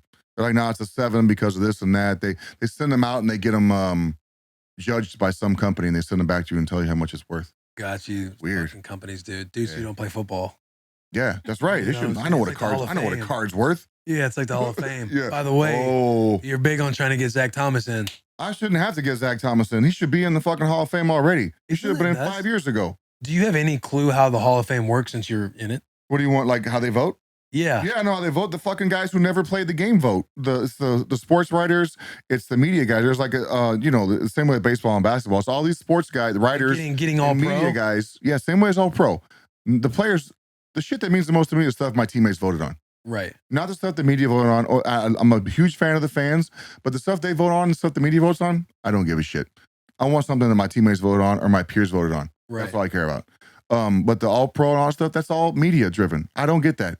There are some guys in the media who I do respect. Right, And their vote right. means something to me, but there's a 80% that I could give a shit about. There's too many that's like, yo, Yeah, where's and those are guys, most of the guys that vote for the Hall of Fames, but Zach should be in the fucking Hall of Fame. how do you feel like the Hall of Fame should do it differently? Well, I Do you mean, think have Hall of Fame yeah. guys vote? Do you I think, how do at you some have point you need to go a little, like maybe half and half, because we know half say half media, half maybe, people who yeah, are or already in maybe the Hall? change it. Yeah, maybe get a board of the Hall of Fame guys and make them count for half the vote of these guys that get in.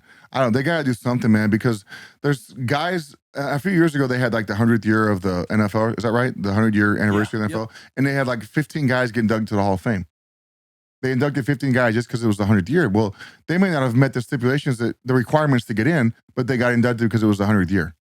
Like Deion Sanders was like, this, the Hall of Fame's getting kind of watered down, is what he said. I would never say Right. that. But Deion was like, it's getting watered down with the way You these. wouldn't say that, but do you believe that? No, you got to. I mean, Hey, Brian. no, fuck no, man. These dudes, Things if get you're watered in there, you deserve to be in there according to the media.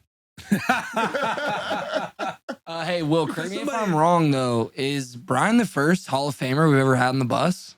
No. Dude, is he? I think he is. This is I don't pretty think nice. there's been any other Hall of Famers. Yeah, Eddie George. Yeah, I saw a thing on Eddie George Yeah, the other day. I is like it- Eddie is it George. Eddie I'm in the pretty Hall? sure. He's not in the I Hall of don't Fame. know. He's not. No, he's not. Dude, you're a first Hall of Famer we've ever fucking had. Isn't that fucking Thank crazy? you. One of the best Nice. linebackers Made of all it. time, dude. Man, I'm just knocking Hey, a that lot, fires me up. taking a lot of That's things a off good my pull, list Jack. this week. Nice Hey, job. that's a good pull. You know your man. shit hype, man. He does. Hey, When I I told you come I'm to available. Nashville, you're going out with me. Come on. That- Yeah. That's Let's who go, you Brian. want with you. Jack is the Yeah. guy you want with That's you. where I thrive, too. So. I'm sure you do. person Got like- that creepy stash. Looking creepy Hey, people out. we got this running joke like Jack's out there for the single moms. Oh, Yeah, Jack's or running for the the. single Never mind, I'm mothers. gonna out say there. anything. Yeah, You yeah, pedophile. I'm gonna say anything. Oh my God. It's a strong stash. You got a though. mullet going too? Come on. Sort of? son. Oh, Yeah, man. sort of. Little Morgan Wallen over there. Yeah, look when at he you. gets a cut, he'll get like a little mullet S. That's good for Nashville though. BYOB. Bring your own beard. Because somebody that I pull for to get in the Hall of Fame too is London Fletcher. Oh fuck yeah, London. You look Oh, at he played 16 years. and he was a tackling machine. And he kind of like won a ring in, he's like the St. Iron Louis. Man, like start as many games. Oh, as he you started fucking more did. than that. He didn't miss Yeah. a game. He won a ring in St. Louis, correct? Yes. What box doesn't he check? Right. That's why. Yeah, that's a great one too. London, and then a bunch of my teammates. I'm obviously biased. Charles Tillman, Olin Kreutz. Well, Kevin Mawai got in 2 years ago, which he should have got in. Olin should be getting in right now. Olin was a badass. He was just as good as Kevin Mawai, if not better. Isn't it crazy just how good of resumes guys can have though? Like you do think he should get in, but you're also at the same time you're rooting for your guys, like all these other guys who are probably Yeah. standing in a line, and you got to choose however many that they pick. Each Well, year. the problem is the like Terrell Owens went on the third ballot. He was a Right. third ballot Hall of Famer. which was Stupid horse asinine, shit. yeah. Because numbers wise, if you're going by numbers and we did on the field, not all the bullshit happened on the Right, field. not the On media. the field, he's the shenanigans. first ballot Hall of Famer, no doubt. But he goes on third ballot because of the way the media viewed him. Shouldn't matter what you do off the field, or if you didn't talk to that guy or treat this guy the way you thought he should have been treated. It's frustrating that they hold that over your head when you're going to Hall of I Fame. think that they might do it with Antonio Brown. I don't know what his numbers are, but there's no doubt they will. I mean, his There's no numbers are fucking fucking doubt they crazy. will. Nobody's Yeah. really went on a run that he Agreed. ran. There's no And all doubt the that stuff they he's will. done off the field and then leaving the game. I'm sure like that stuff is going to play in. They're gonna hold that over his head the whole time for There's sure. just no clear cut rules or. I know, and it's frustrating. Yeah. It's frustrating as hell for me. Oh, because Fred Taylor's been on the bus too, and Fred should be the running back. Fred was Taylor, badass. he was a I monster. played against Fred. God, that dude was good, man. I like Fred. I met him away from football too. He's a good. Most of the guys are great. Yeah, But I guess having said all that, everyone should be. It is kind of nice that they don't let everybody in. You know what I'm saying? And, like, it is hard to get in there, so being in is really cool. yeah. I probably would be mad too if I didn't get in my first try. I would have been a little, because there were some guys who got in on their second and third tries who were pissed. Right. Like, I'm a first ballot Hall of Famer. I should have been on the first ballot. And going the first try was pretty awesome, so I don't have to worry about going the second or third. First So ballot Hall of Famer, that's bro. my first ballot. Is that your favorite accomplishment? No, fuck no. It What's was your cool. favorite? It was neat. Do you have kids? We just 10 weeks old. Nice. What do you got? Girl. No, oh, you're in for it, buddy. Yeah. No, my kids are my greatest accomplishment. Man, football was great and all bullshit, but my kids are unbelievable. I got some badass kids. That's awesome. They're great, man. I'm lucky, dude. That's it keeps me busy now, which is what I need. So that's a good thing. Football wise, though, what's your favorite accomplishment? 14 Looking back, state champs, bro. High school. get the fuck out of here, dude. That ain't Of it. course it's the Hall Dog, of Fame, bro. and correct me if I get any of this wrong. I'm going to recite it again. 14 boys. state champs.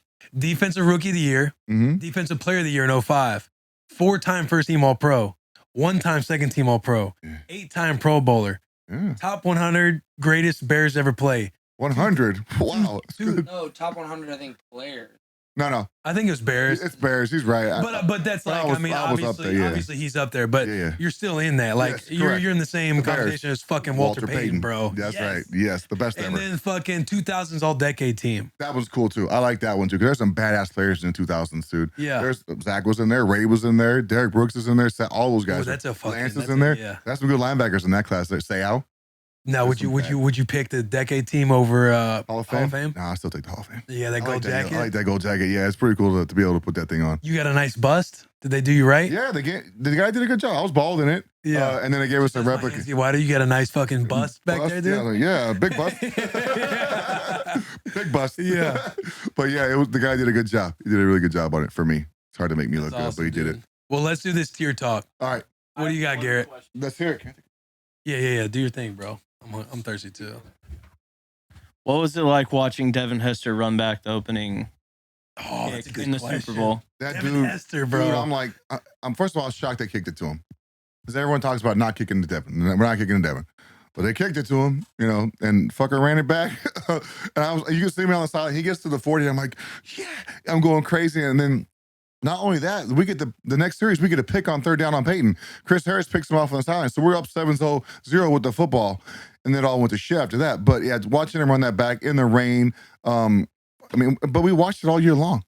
Every time How they kicked fun to is him, that though? Like you got to witness Devin Hester dude, as your returner. every fucking week. The things that teams would do to keep the ball away from him were stupid. He'll be in the Hall of Fame too. And now he didn't get in this year. This was his first try. He'll get in the Hall of Fame. He has to be.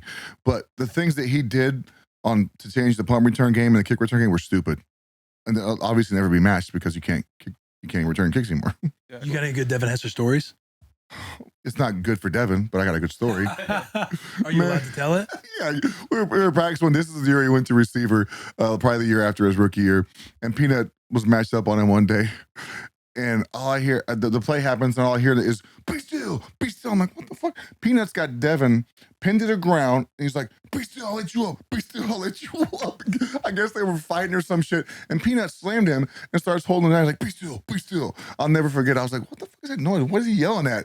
It was so damn funny to me. Probably one of those you had to be there things, but it was hilarious to me. Well, yeah, because your teammates are fighting, and you're kind of like, yo, how's this going to go right training now? camp, you got whatever it takes to get you going and keep you going in practice. You got to do it. Yeah, no shit. But yeah, Devin was great. We had some good card games at my house during our time too.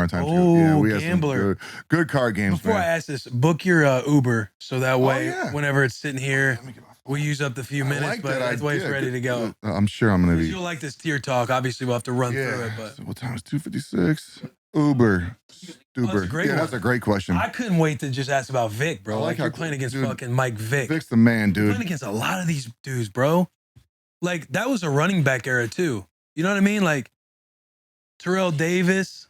Well, Davis. I didn't play against TD. Like, Davis was more 90s. I was gonna say Davis was more 90s. But you're playing against studs, bro. Yes. Let me make sure I got the right dress. Yeah, there was like Adrian Peterson was in our division. He wasn't the best running back I played against, by the way. AP? Ricky Williams.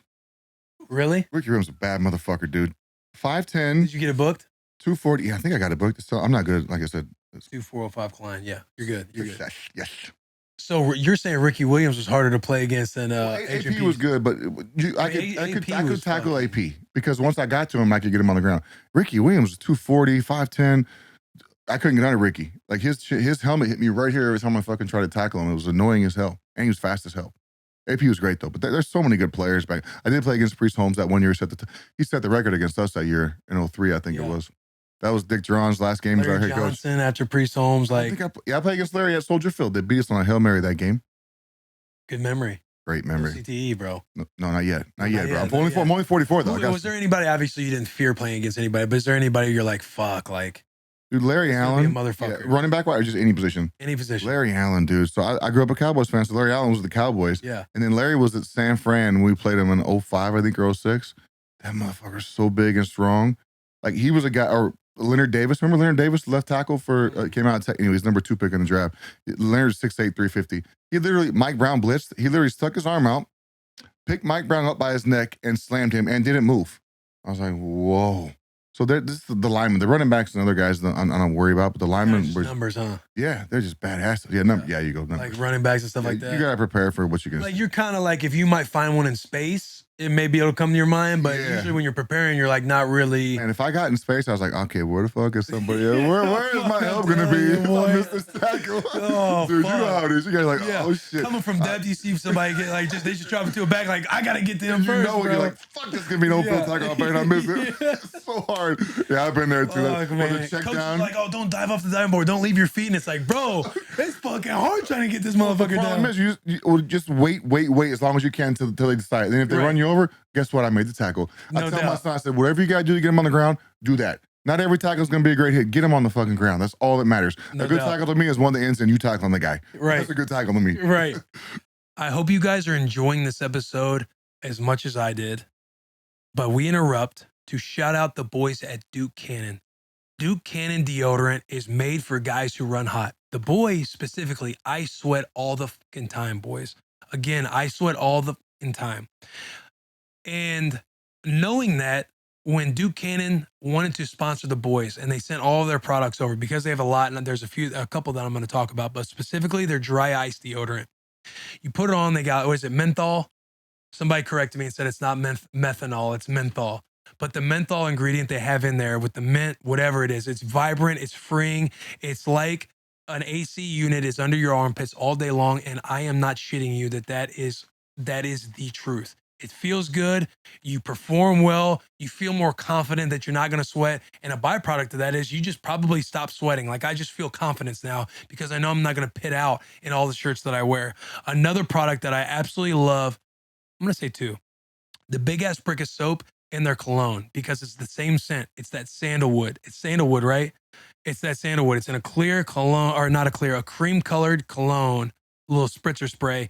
And then I don't want to butcher what Big Ass Brick of Soap it is, but get that sandalwood scent. That is my favorite all-time scent, and it is phenomenal. I am so glad you guys put me on that scrubber. Like you put it in their little, their little case that acts as a loofah. Game changer. I use it all the time. But check out Duke Cannon at any Target or on dukecannon.com and use code BUSSIN, BUSSIN, for 15% off your first order. Shout out Duke Cannon, not for clowns. Now back to the episode. Yeah, All right, it's tier hard. talk. Okay, here we go. Late night food. So basically what tier talk is we have tier 1, tier 2, tier 3. Yes. We have fans that we call tiers, tier 1, tier 2, tier 3. But tier 3 is your third place, tier 2 is your second place, and tier 1 is Okay. your top dog. Oh, yeah. Your favorite late night snack food. It can be anything that Yeah. you're craving late at night. Just Do one. you want to go first, or would you like me to go first? It's Go just ahead. one. Go ahead. No, you go first. Okay. Donuts. Hang on. What's your I go the let's rank 'em little now. circle. Okay. So I have the Hostess Circle donuts, the chocolate ones, the powdered just ones, in the white box? and the white bag. White The, bag. the white ones. There's the chocolate ones. They have the crunch ones, and then now they have the strawberry shortcake ones. That's And your they tier also 1? have glazed ones. And I have a glass of milk, a big ass red Solo cup glass of milk. 2%? 2%, baby. Help my body out. And that's your tier 1. That's tier 1 for me. That's What's your tier 2? tier 2 snack. Or Yeah, your tier 2 late night. chocolate, either the Thin Mints in my milk. The Whoa, you're a Thin Mints guy? You're a mint guy? I like. Well, you can't put the Samoas in the milk. They don't taste as good. Samoas are fucking Samoas are fire. though. unbelievable. That They're could good be a for tier anything. talk too one day, dude. The Girl Samoas Scout are cookies, fucking- boy. But Thin Mints taste. You put them in your milk long enough, let them stay like 5 minutes. They get soggy. They're good. Chocolate chip cookies. I love them too. And then Oreos. Oreos are fucking great too. So you said quite a bit there. Yes, I did. I say Are a lot. those I your got- tier 2 and tier 3? Or is your tier 2 like cookies? You know what I'm saying? yeah, So like for me, that's here. we've Yours. never done this before. Okay. But if I were to go tier 1, tier 2, tier 3, my tier 3, Oh, see, there you go. Starting backwards. because I got 3 now. My tier 3 would be cereal. I love cereal too. And I would love to get specific with cereal, but I think we hold that off for another tier talk one day because cereal is fucking hard. Mm. If you got a little edible in your system, like it can change a little bit depending like where you're at on the night. But cereal, because you can eat bottomless cereal. You know what I Yeah. mean? Son does that. Dude, Keep going though. Yeah. Okay. 3. tier 2, Okay. I'm going to say, I would say Trader Joe's dark chocolate peanut butter cups. Healthy. Healthy. Peanut Get butter. the dark chocolate, good for the heart. And You know what peanut I'm butter. saying? Peanut butter's got protein. Yeah, Boom. peanut butter protein. They're good, man. Dude, the Trader Joe's, you're probably a Trader Joe's guy. Your We wife have probably them. is. Yeah, my wife's everything. Yeah. She's good. Women usually are. good at It's shopping. like a little cult over there at It Trader is. Joe's. She's good But at the it. Trader Joe's dark chocolate peanut butter cups. Get those I next don't like time. dark chocolate. Go ahead though. I don't want to interrupt your story. Tier 1 is definitely ice cream. Oh. Now, if I'm getting Postmates or something, it's probably going to be something from Jenny's, and I'm probably going to get the gooey butter cake. The gooey butter cake, Jenny's ice cream, pint of ice cream. That's a hitter, boys. I'm just letting you know. And I'm a big chocolate guy. I'm going crazy by going the gooey butter cake, but I'm a huge Gooey. chocolate. Like if you throw in caramel, some freaking Heath bar, some anything chocolate, I'm a chocolate fiend. Heath Blizzard. I love Heath Blizzards. Yes. Those are good. We Yes. do get those during. Oh yeah. I'm just any junk food. I'm sign me up. I like junk So food. now that you heard mine, how I kind of got a little detail there, what Yeah. would be your tier 1, tier So- 2, tier 3? Donuts. Your tier 1 Yeah. All donuts. 5 series of donuts. Yeah, your host. And then I'm gonna go with the cookies number 2 and the any kind of cookies number 3. Any kind of cookies. I love cookies, bro. They're good, man. And number 3, I guess I like ice cream. I like not just like ice cream. I like to get a chocolate dip cone or a cherry dip cone or a Heath Bar Blizzard, or we go to the mint chocolate chip with the 2 scoops in the cone, just a regular cone. Dog, your mint chocolate chips really throwing me off. I'm not a big mint guy. I'm That's okay. You not don't a have to big. be. I am. Okay. Don't worry about it. It's okay. You don't have to be me. All All right, right, man. I'm just saying I you're wasn't throwing with me off your gooey. What'd you call it? Gooey batter. butter cake? Yeah, I'm not that. Oh, brother, Yeah. guess what? Butter You're- cake, like Mastro's butter cake, Yeah, like gooey butter cake. but it's ice cream. Yes. Yeah. I'm sure you guys have Jenny's. What we're gonna do I don't know what Jenny's is this is gonna sound weird, but you're just gonna have to work with me. Okay. You're gonna give me your address, and I'm gonna Postmate or Uber Eats this gooey butter pint of ice cream Man. to your house, and you're Man. gonna send a photo, and you're like, hey, you were right, You're bro. right, It's dude. Fire. My son loves this shit. Yeah. Guy eats everything, Yeah. man. Oh, dude. Well, Perfect. I appreciate you coming on. You guys got anything? Got creep? Anything? I don't know. Mine Go was- back there. Creepy. I wanted you to personally rank the top 3 Chicago Bears best linebackers, which obviously would be you, Mike. Excluding myself. Excluding No, yourself. I want it to be between you, Mike, and Dick because I feel like that has to be the best. Dick's 3. number 1, man. I hate. I mean, I just have so much respect for the guy. What he did, different game when he played. They could get away with murder, obviously. But I think if you look at just going off numbers, I think I'm number 2. No disrespect to Mike, but you look at my picks, my sacks, and all the shit that I was just big numbers. I think I'm number 2. I'll put Mike at number 3. Okay. And even if you go by numbers, you may put me ahead of Dick if you go by numbers as well. But All right. he only played 8 or 9 years. So You're arguably number 1. well, arguably number 40 as well. You never know. You got No, Lance you're listening, Briggs, you're Wilbur not Marshall, 40. Otis Wilson, Ron Rivera. You got a ton of good linebackers in there. There it is. Yeah, you can argue about If you had anything. to do a top 5, but who would be your 4 and 5? Otis Wilson is definitely in there. I think Lance is probably number 5 right in there. But with You Otis. guys were monsters, Yeah, bro. Lance is right there too. I Reminds mean, me he's of- number 4. I don't know. I mean, he may be ahead of Mike. I'm not sure. He's good. Lance he was plays good. some And you play. guys both played Tackling together. machine Yes, bro. for sure. It's kind of like the Willis and Bowman, Yes. Levante and Oh, Devin White in Devin Tampa White right is a now. fucking monster. Yes. That dude runs like a 4.140. He's a beast. Monster. And then like Levante, he's like a Derrick Brooks type guy. He is. He's somebody that gets Jewed out of all his Pro Bowls. Stuber's here. Yeah. Uber's here. Hey, Stuber's here. hey, appreciate you coming Okay, on, Brian this is a great Urlacher. show. Thank Subscribe, you. rate 5 stars. All the good stuff, man. Dude, I really do. I appreciate you coming on. I This appreciate was you. fucking Thanks awesome. for doing it without Yeah, your man. counterpart. That was nice. Yeah. We had to pull it off. We fought some adversity, but we landed the We plane, fought bro. through for sure. Yeah, Thank you. We landed the plane.